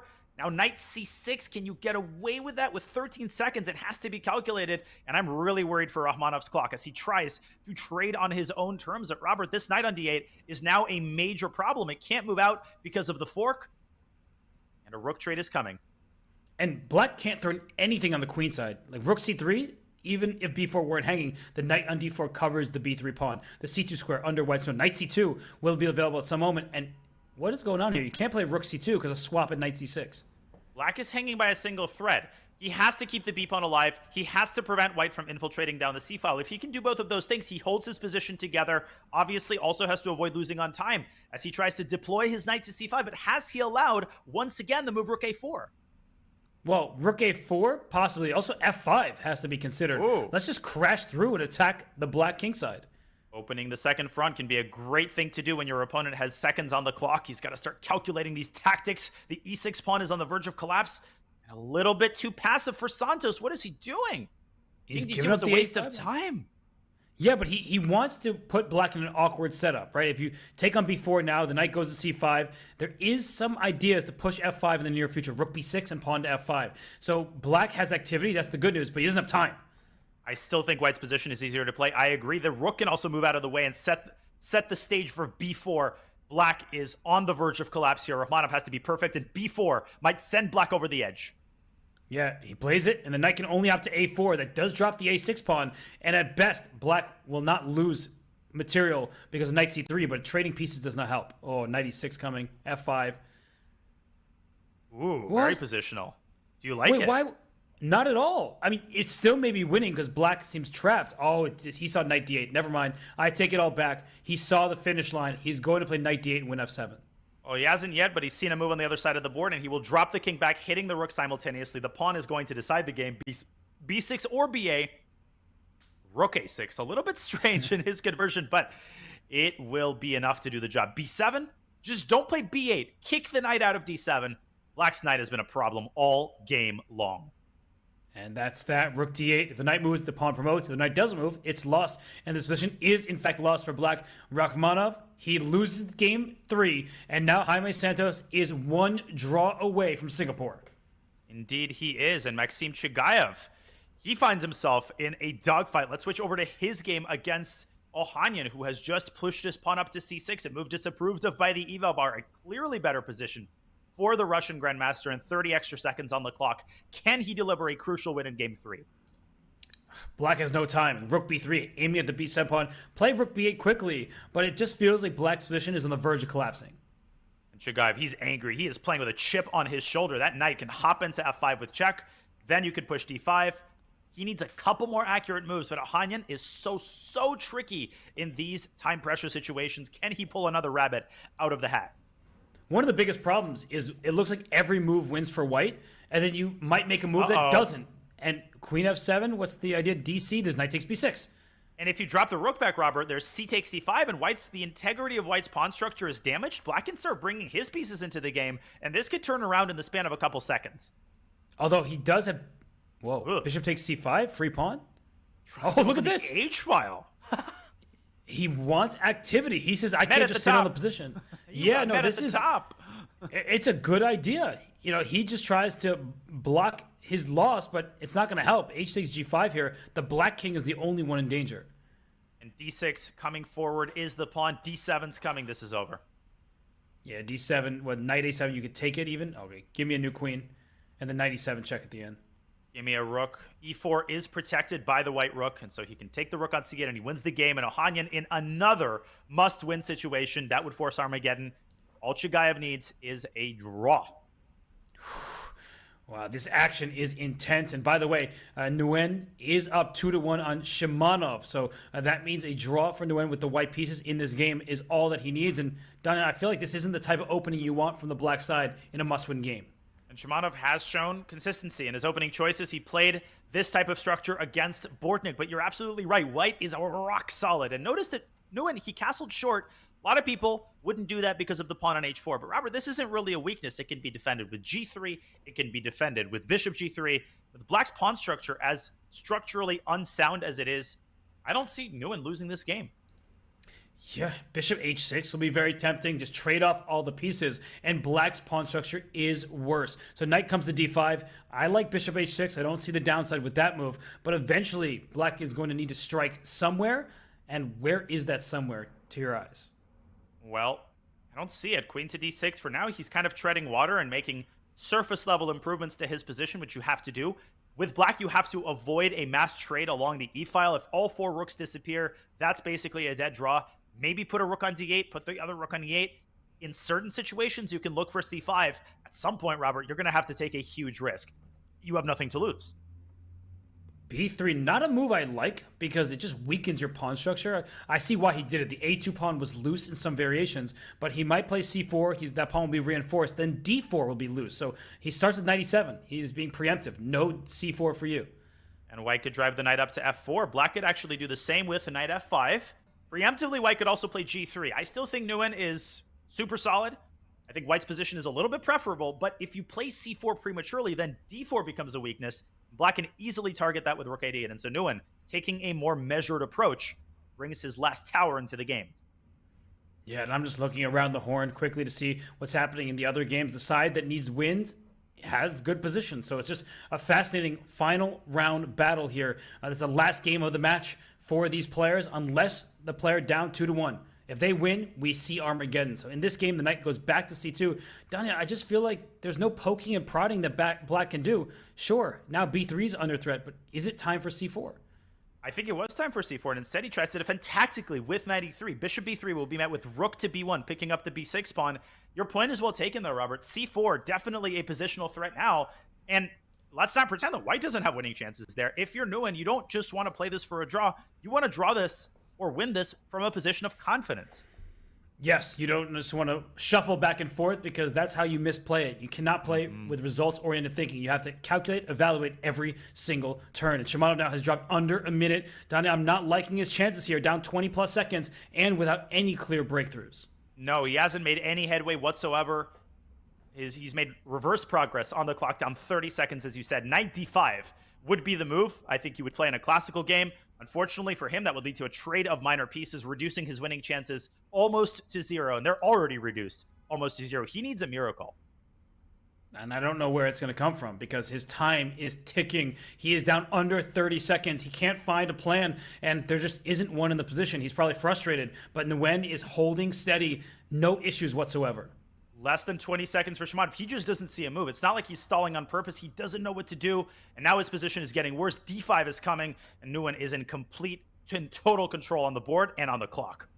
But a draw is equivalent to a loss, so you have to go for it. Send it if you're Shimanov. I don't know what the move is here because d5 threatens just to win the game, and he doesn't see a move. He's down under 5 seconds. 3, 2. Is he just letting his clock elapse? d5, d6 is just game over. I mean, White's the one sending that pawn down the board, and Nguyen, the guy's a 2,600 plus GM. He ain't just going to lay around and try to make a draw. He's going to take it to Sasha Shimanov. Knight c6 keeps the material alive for the time being. I would just stick the knight on d5 and strike while the iron is hot. Rook e7 incoming.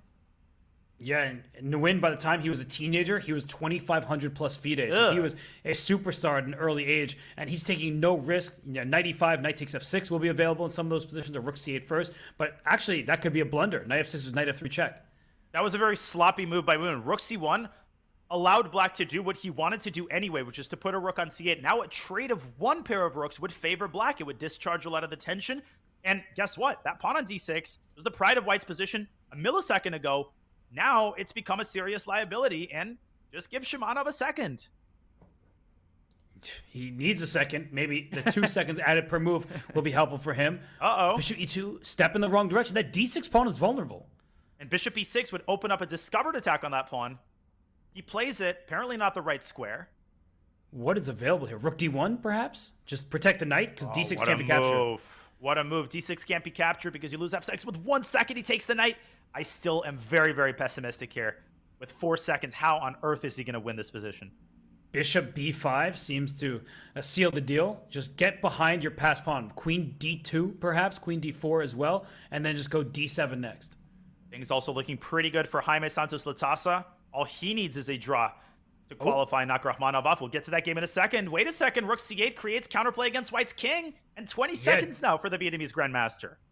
Is there anything there? Like d7, rook c1 check. Can't you just slide your bishop Rook c1?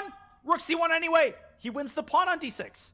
He missed. And he misses it. That was a hard move to find in time trouble. But d7 now, and black is completely frozen. But White is not playing this with any degree of confidence. He is self-destructing on an epic scale. What on earth was g3? Why would you give black the light squares like this? Horrendous move, and now he's on the defensive entirely. He might have to drop his bishop back all the way to f1, allowing knight f3. What is he doing? He's feeling... Knight e1? Okay. What is happening here? This is Choke Angeles, California. He's taken on h4, but where's the knockout blow? Bishop g2 is a threat. Robert, this might still be good for White, practically. h4 at some point with rook h8 to follow is going to be scary. Shimanov should have gone queen f5. That would have picked up the d7 pawn in the game. But then there was f4. Okay, but I think White is still in trouble here because d7 is under attack. b3 is loose. King g1. What a patient move to play. Bishop h3, then f5. Oh, but then there's queen d4, f6 has to be calculated. He goes back to b4, and back to g2 goes White. Repeating moves are the opponents here. And queen a3. He doesn't want a pure repetition. Don't go queen e7. That would be a 3-time repetition. So it's queen a7 instead. He can't get the pawn. But don't go queen d4 with White because that walks into knight f3. Nguyen is just making random moves, but Shimanov can't make progress. He finally gives that check on f3. Where to now? And you could see Nguyen, he's nervous. He's moving his hand a lot. He's just trying to figure this out, but d7 is a problem. Where does White survive this? It's like a seesaw, the evaluation bar. Well, I think Shimanov, eventually he has to either win the d7 pawn or generate an attack on White's king. I think he should play h4. It's a relatively risk-free move, but at this point he's at risk of repeating the position by accident. Right. And what has changed? The pawn went from b3 to b5, so it's probably not going to be a pure repetition, but bishop e4. White is playing this, I think, a bit, not ambitiously, but trying to defend actively. Robert, black at queen c7, winning the d7 pawn. Now queen b1 check is almost made.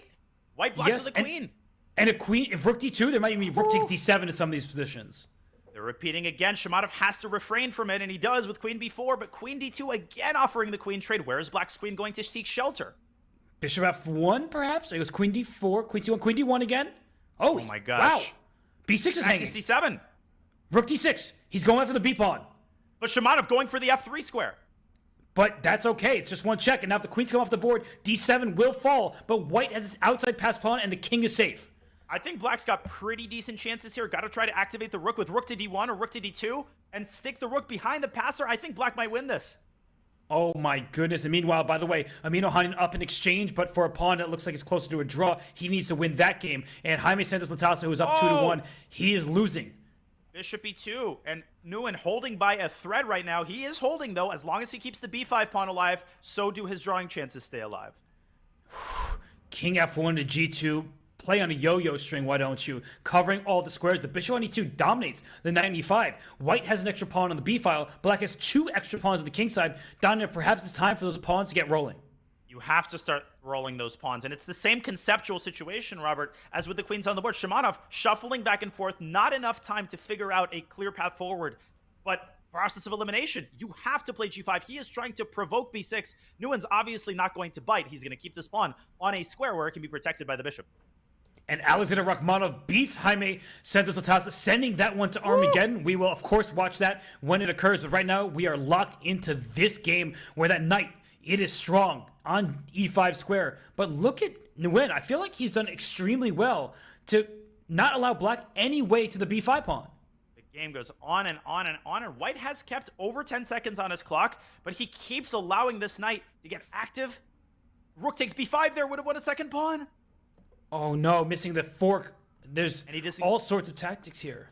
And he doesn't give him another chance, but I think Shimanov is coming closer if he can find that decisive tactic when the moment occurs. Yes, and just a quick update. Amin Ohanian is about to have rook against bishop, and that endgame is a theoretical draw. We'll see if he can work that magic. But look at this position done. I feel like White is too active right now.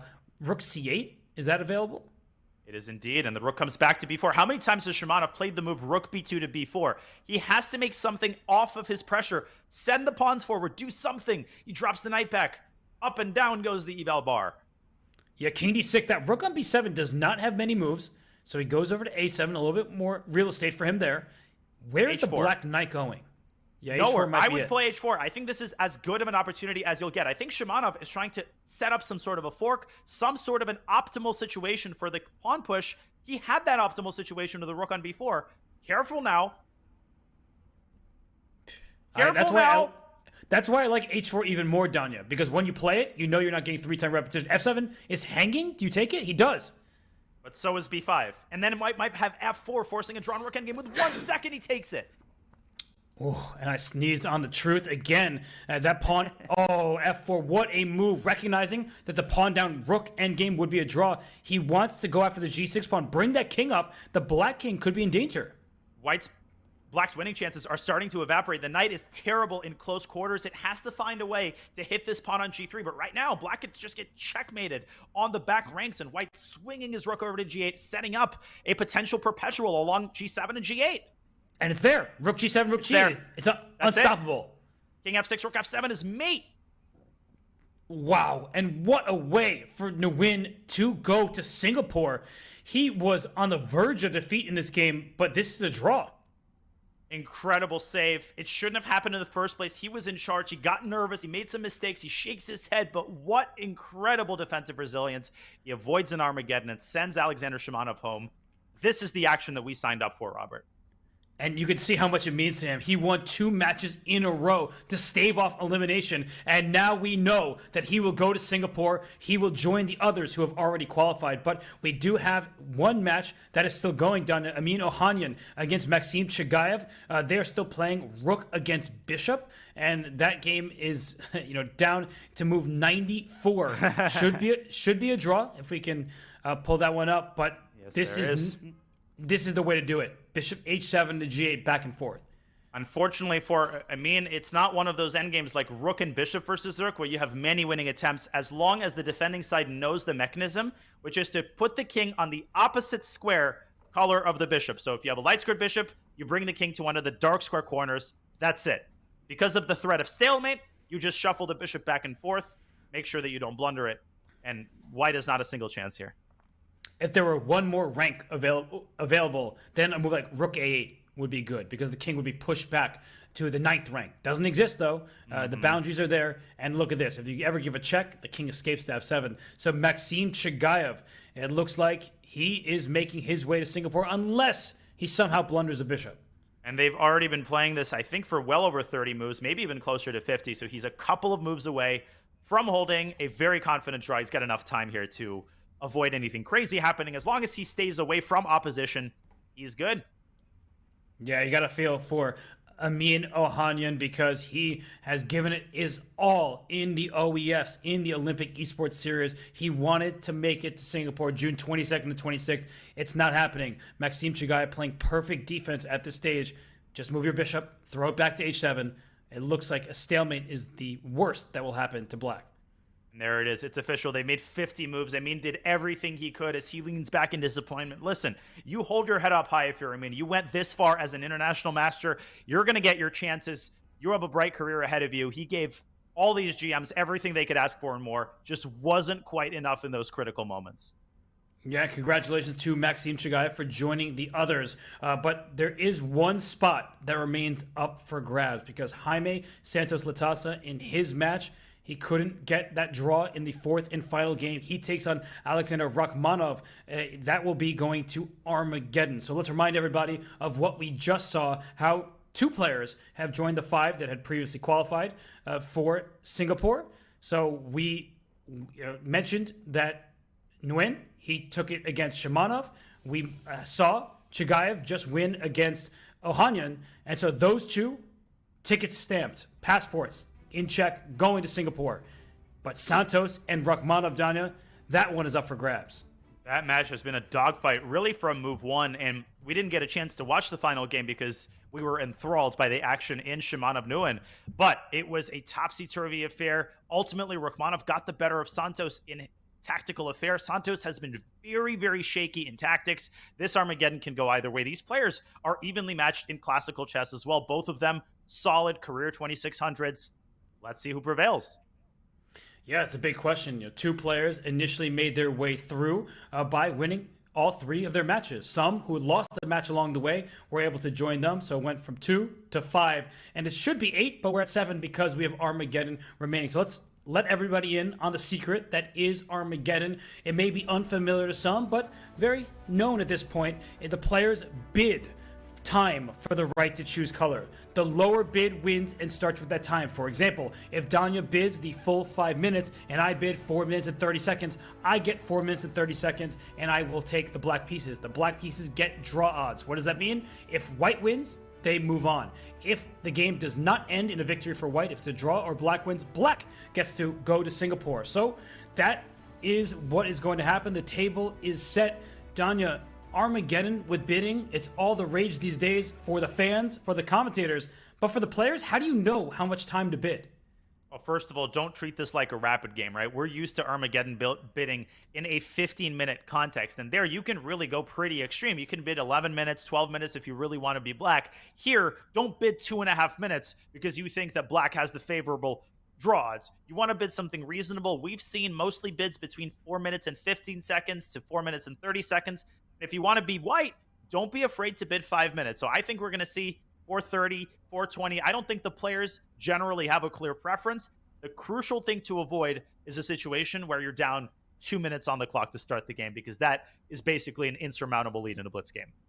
There is no time added for a move. We saw in the match, the 4-game match, that is what happened. But the players, they are trying to join the 7 names that have already advanced the OES Finals. From Sargsyan all the way down to Nguyen, those 7 are indeed going to Singapore. Jaime Santos Latasa, will it be his name at the end of this list? Or will it be Alexander Rakhmonov? That is the big question. Danya, what can we say about the players who have already made it and those who we have to say goodbye to?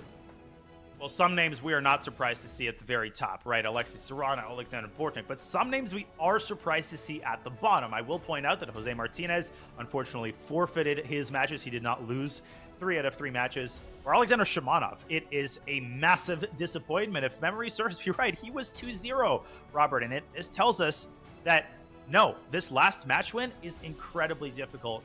Disappointing performance also for Pranesh, who came all that close to defeating Jaime Santos Latasa. We could have been having a completely different conversation right now, and yet that is the way particularly blitz chess goes. Everything comes down to individual moments, and a lot really does come down to players' ability to spot short tactics and avoid blunders. Yeah, sometimes people blunder rooks like we saw Pranesh do. That's the way the cookie crumbles. But these players, they better be baking. Take out the full recipe book, because in Armageddon, where you need to win with the white pieces, Danya, what's your strategy like? Do you go all in when you have the extra time but need the victory? Or do you play patiently to try to win on the clock?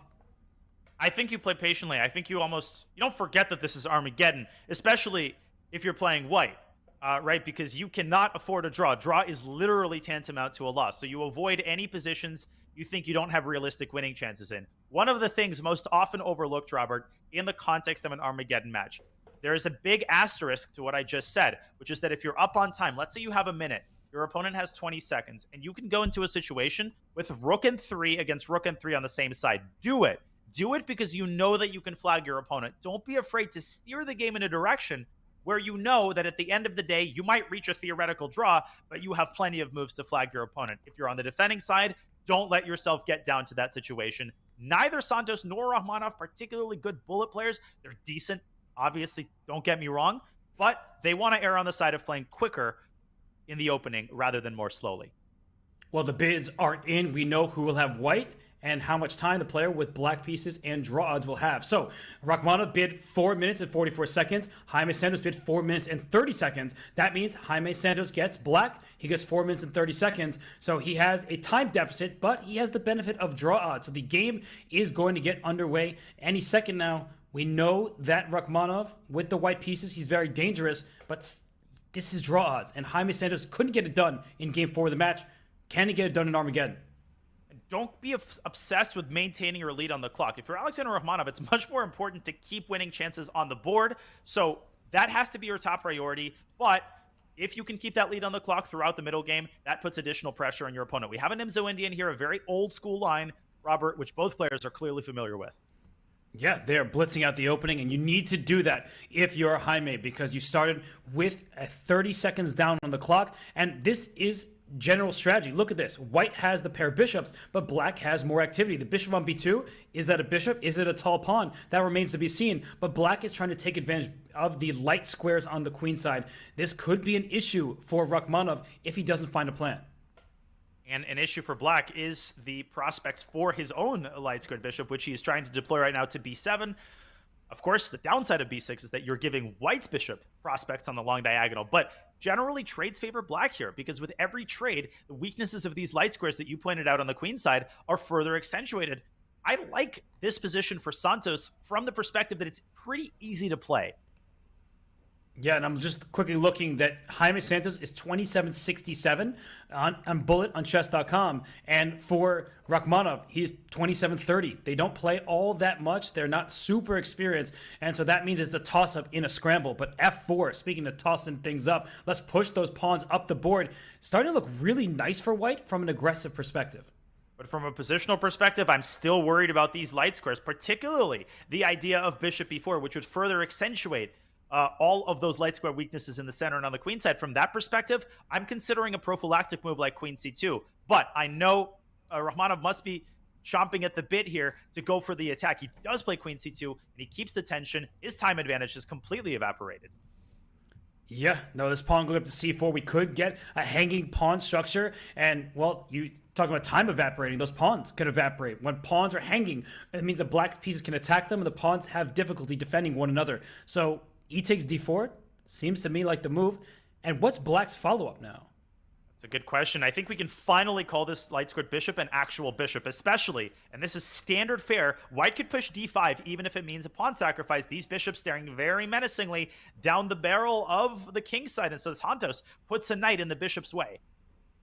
Can't you just take the pawn? Like, take on f5 twice? Isn't white going a pawn up? But black does have opposite colored bishops. We know in the long term that could give drawing chances.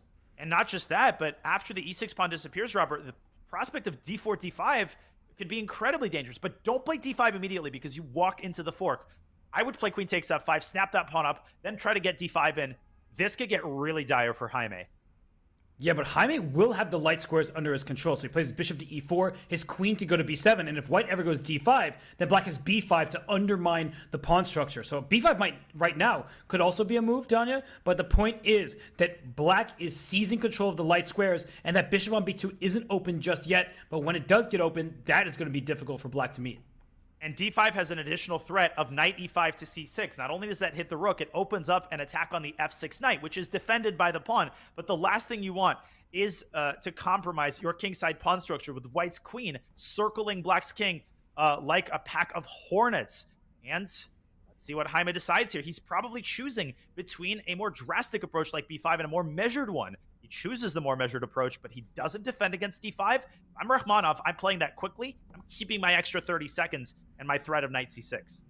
Well, just like the Charlotte Hornets, this is not looking good for Jaime Santos. I mean, that bishop on b2 is about to open up with the move d5, knight c6 to follow. He goes rook e1. But what I like most from Rachmanov's perspective is the clock. It evened up. In fact, I think he even dipped behind his opponent, but now he's up 30 seconds. He's up a pawn. Danya, it looks so much easier to play for white. I think desperation here, and desperation not from the perspective of you're dead lost, but from the perspective of changing the course of the game and forcing your opponent to think. If I'm Jaime, I'm going b5 here. Standard moves aren't going to cut it anymore, and he's trying to dilly-dally around, waiting for white to improve his position. White has plenty of ways to improve his position, but d5, Robert, I think he wants to meet, in fact, with b6, b5. Yeah, maybe then a4, taking b5 out of the equation. But if you play a4, there could be queen b4 for black, and then white's pawns are under attack. So not easy decisions. Rachmanov still up 20 seconds. Let's keep that in mind. There is no time added per move. So when we get down to 15 seconds, the players are going to be in a pure scramble. It's going to be intense. Queen b3. Watch out for c5 in these positions. Knight takes f7 and c5 also on the horizon, but don't do that because of queen d5. That light square control, one of the key narratives of this game. Queen b3 does prevent b5, takes the sting out of it because white could obviously take back with the queen. Both players treading water here for a little bit, but that 30-second time advantage, Robert, with black's clock dwindling, it's getting more and more troublesome for Jaime, who is down a pawn and who doesn't have all that much going in the way of counterplay.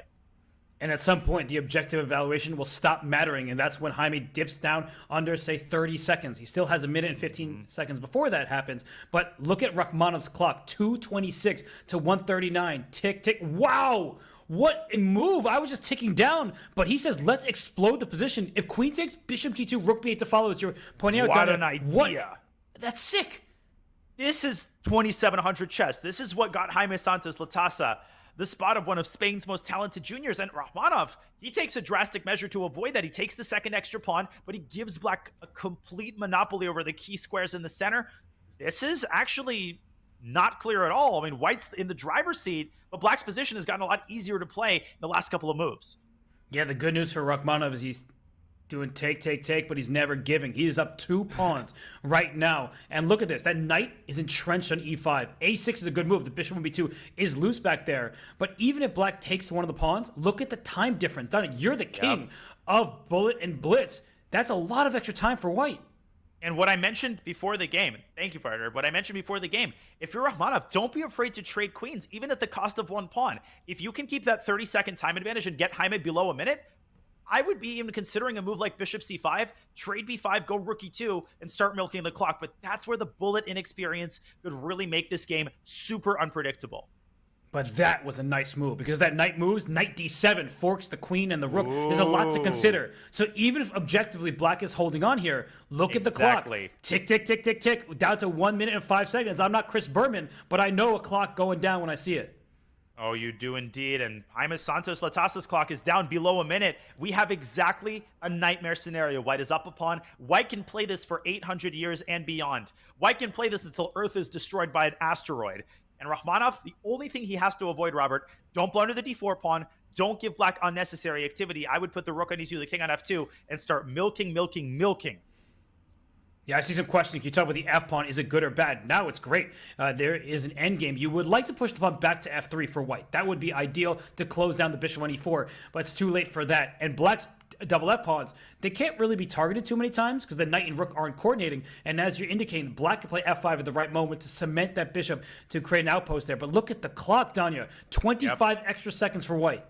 If Rachmanov plays his cards right, this should be the deciding factor. He doesn't have to worry too much about a winning plan. Just keep the position, avoid a 3-time repetition, and you will win this game. 20 seconds is insurmountable, even for the best bullet players on Earth. Jaime is going to have to start gambling and playing almost on pre-moves. He is taking 4 or 5 seconds per move right now. Unacceptable. He has to play faster at all costs.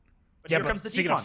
I was about to say, speaking of fast, that is diesel down the line. Just d5, d6, d7. How are you going to stop that? There's a knight coming to c4 and into e5 as well. Yeah, rook d8. Everything back for Jaime. He is still down 30 seconds. Unless Rachmanov blunders his rook, whether or not he keeps the pawn alive anymore, Robert, it doesn't matter. The objective evaluation does not matter. Just make moves. Knight c4, knight e5. You will milk black's clock down. No more Mr. Nice Guy. It doesn't matter if this is objectively a draw. You win on the clock. No shame in that. Watch out for g2. Rook takes g2, of course, is a threat. So king... anywhere. E1. Oh, because bishop g2, d8 equals queen.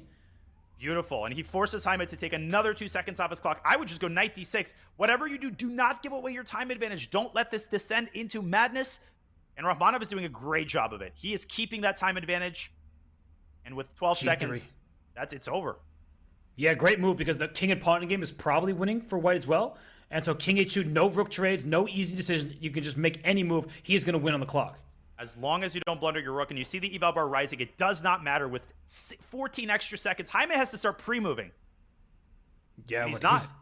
Jaime has no moves to make. Knight c8 wins on the spot. Oh, king goes to d8, but the knight's wrapping around. It's objectively should be a hold, but 2 seconds. 2.4. He's going to try his best, but no time added per move. That's it. He's going to flag.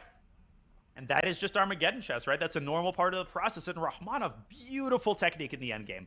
And yeah, he gave up the pawn in the end. It didn't matter. No, that was great play from Rakhmonov, and he's shaking his head because that was intense, but he is going through to Singapore. That is the 8th and final name from this competition that is making their way to Singapore. So congratulations to Alexander Rakhmonov. He's got that streamer set up. He does stream, so he is ready to talk to his viewers, perhaps talk to the team behind the scenes. But now we know round 5 is in the books. We saw Nguyen take down Shimanov. We also saw Chagayev outlast Ohanian in a rook versus bishop ending. He managed to make that draw and go to Singapore. And Rakhmonov is last but certainly not least, Danya. That was a great display of Armageddon skill. Rakhmonov is a solid GM. He's a solid GM who's easy to underestimate. He's a good blitz player, and he has solid fundamentals. And you can be a great tactical player. That could be a path to becoming good at blitz. But these good positional players who have a good sense of where the pieces belong, they're really hard to play. And we saw that with Alexander Rakhmonov and with a lot of other positional players who made their way to the finals in Singapore, like Nguyen, who was also able to come through clutch by holding his own against Alexander Shimanov. What a final round, and what an Armageddon. It was intense, and it was sad for Jaime Santos, but great news for Alexander Rakhmonov. He joined 7 other names that have made their way through to the OES Finals, June 22nd to 26th in Singapore. These are your names. Shant Sargsyan, Samvel Teresa-Hakyan, the Armenians. They were not going to be deterred. They won all 3 of their matches.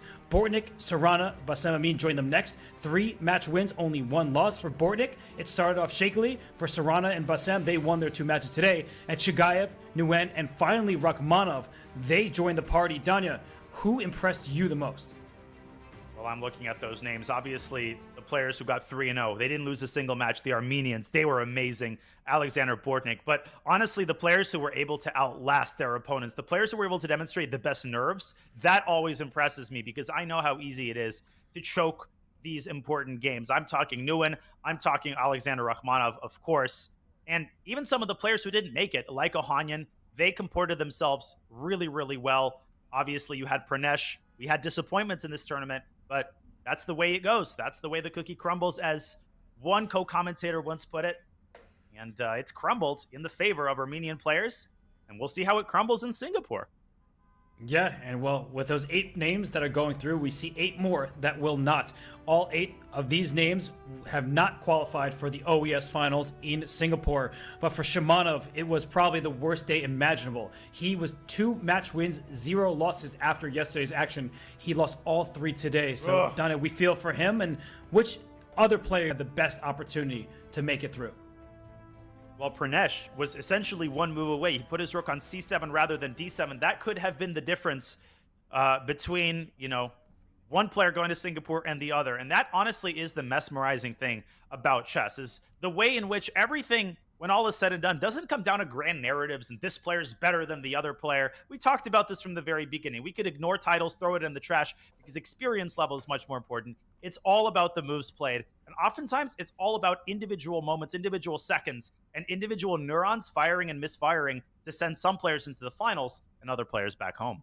Yes, well, we do know who will be going to the final. So, of the 8 players that we know are making it to Singapore, who do you think has the best shot? What are you expecting to see at the end of June?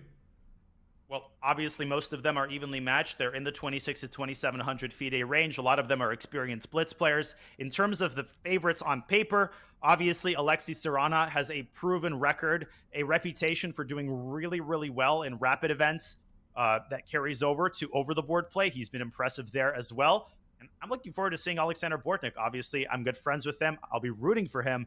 But his style, his opening preparation, his ability to stay composed in pressure, which he displayed today after losing his first match of the day, that's going to be awesome to watch. And the Armenian players, if they're able to show the same level, well, they were unstoppable online.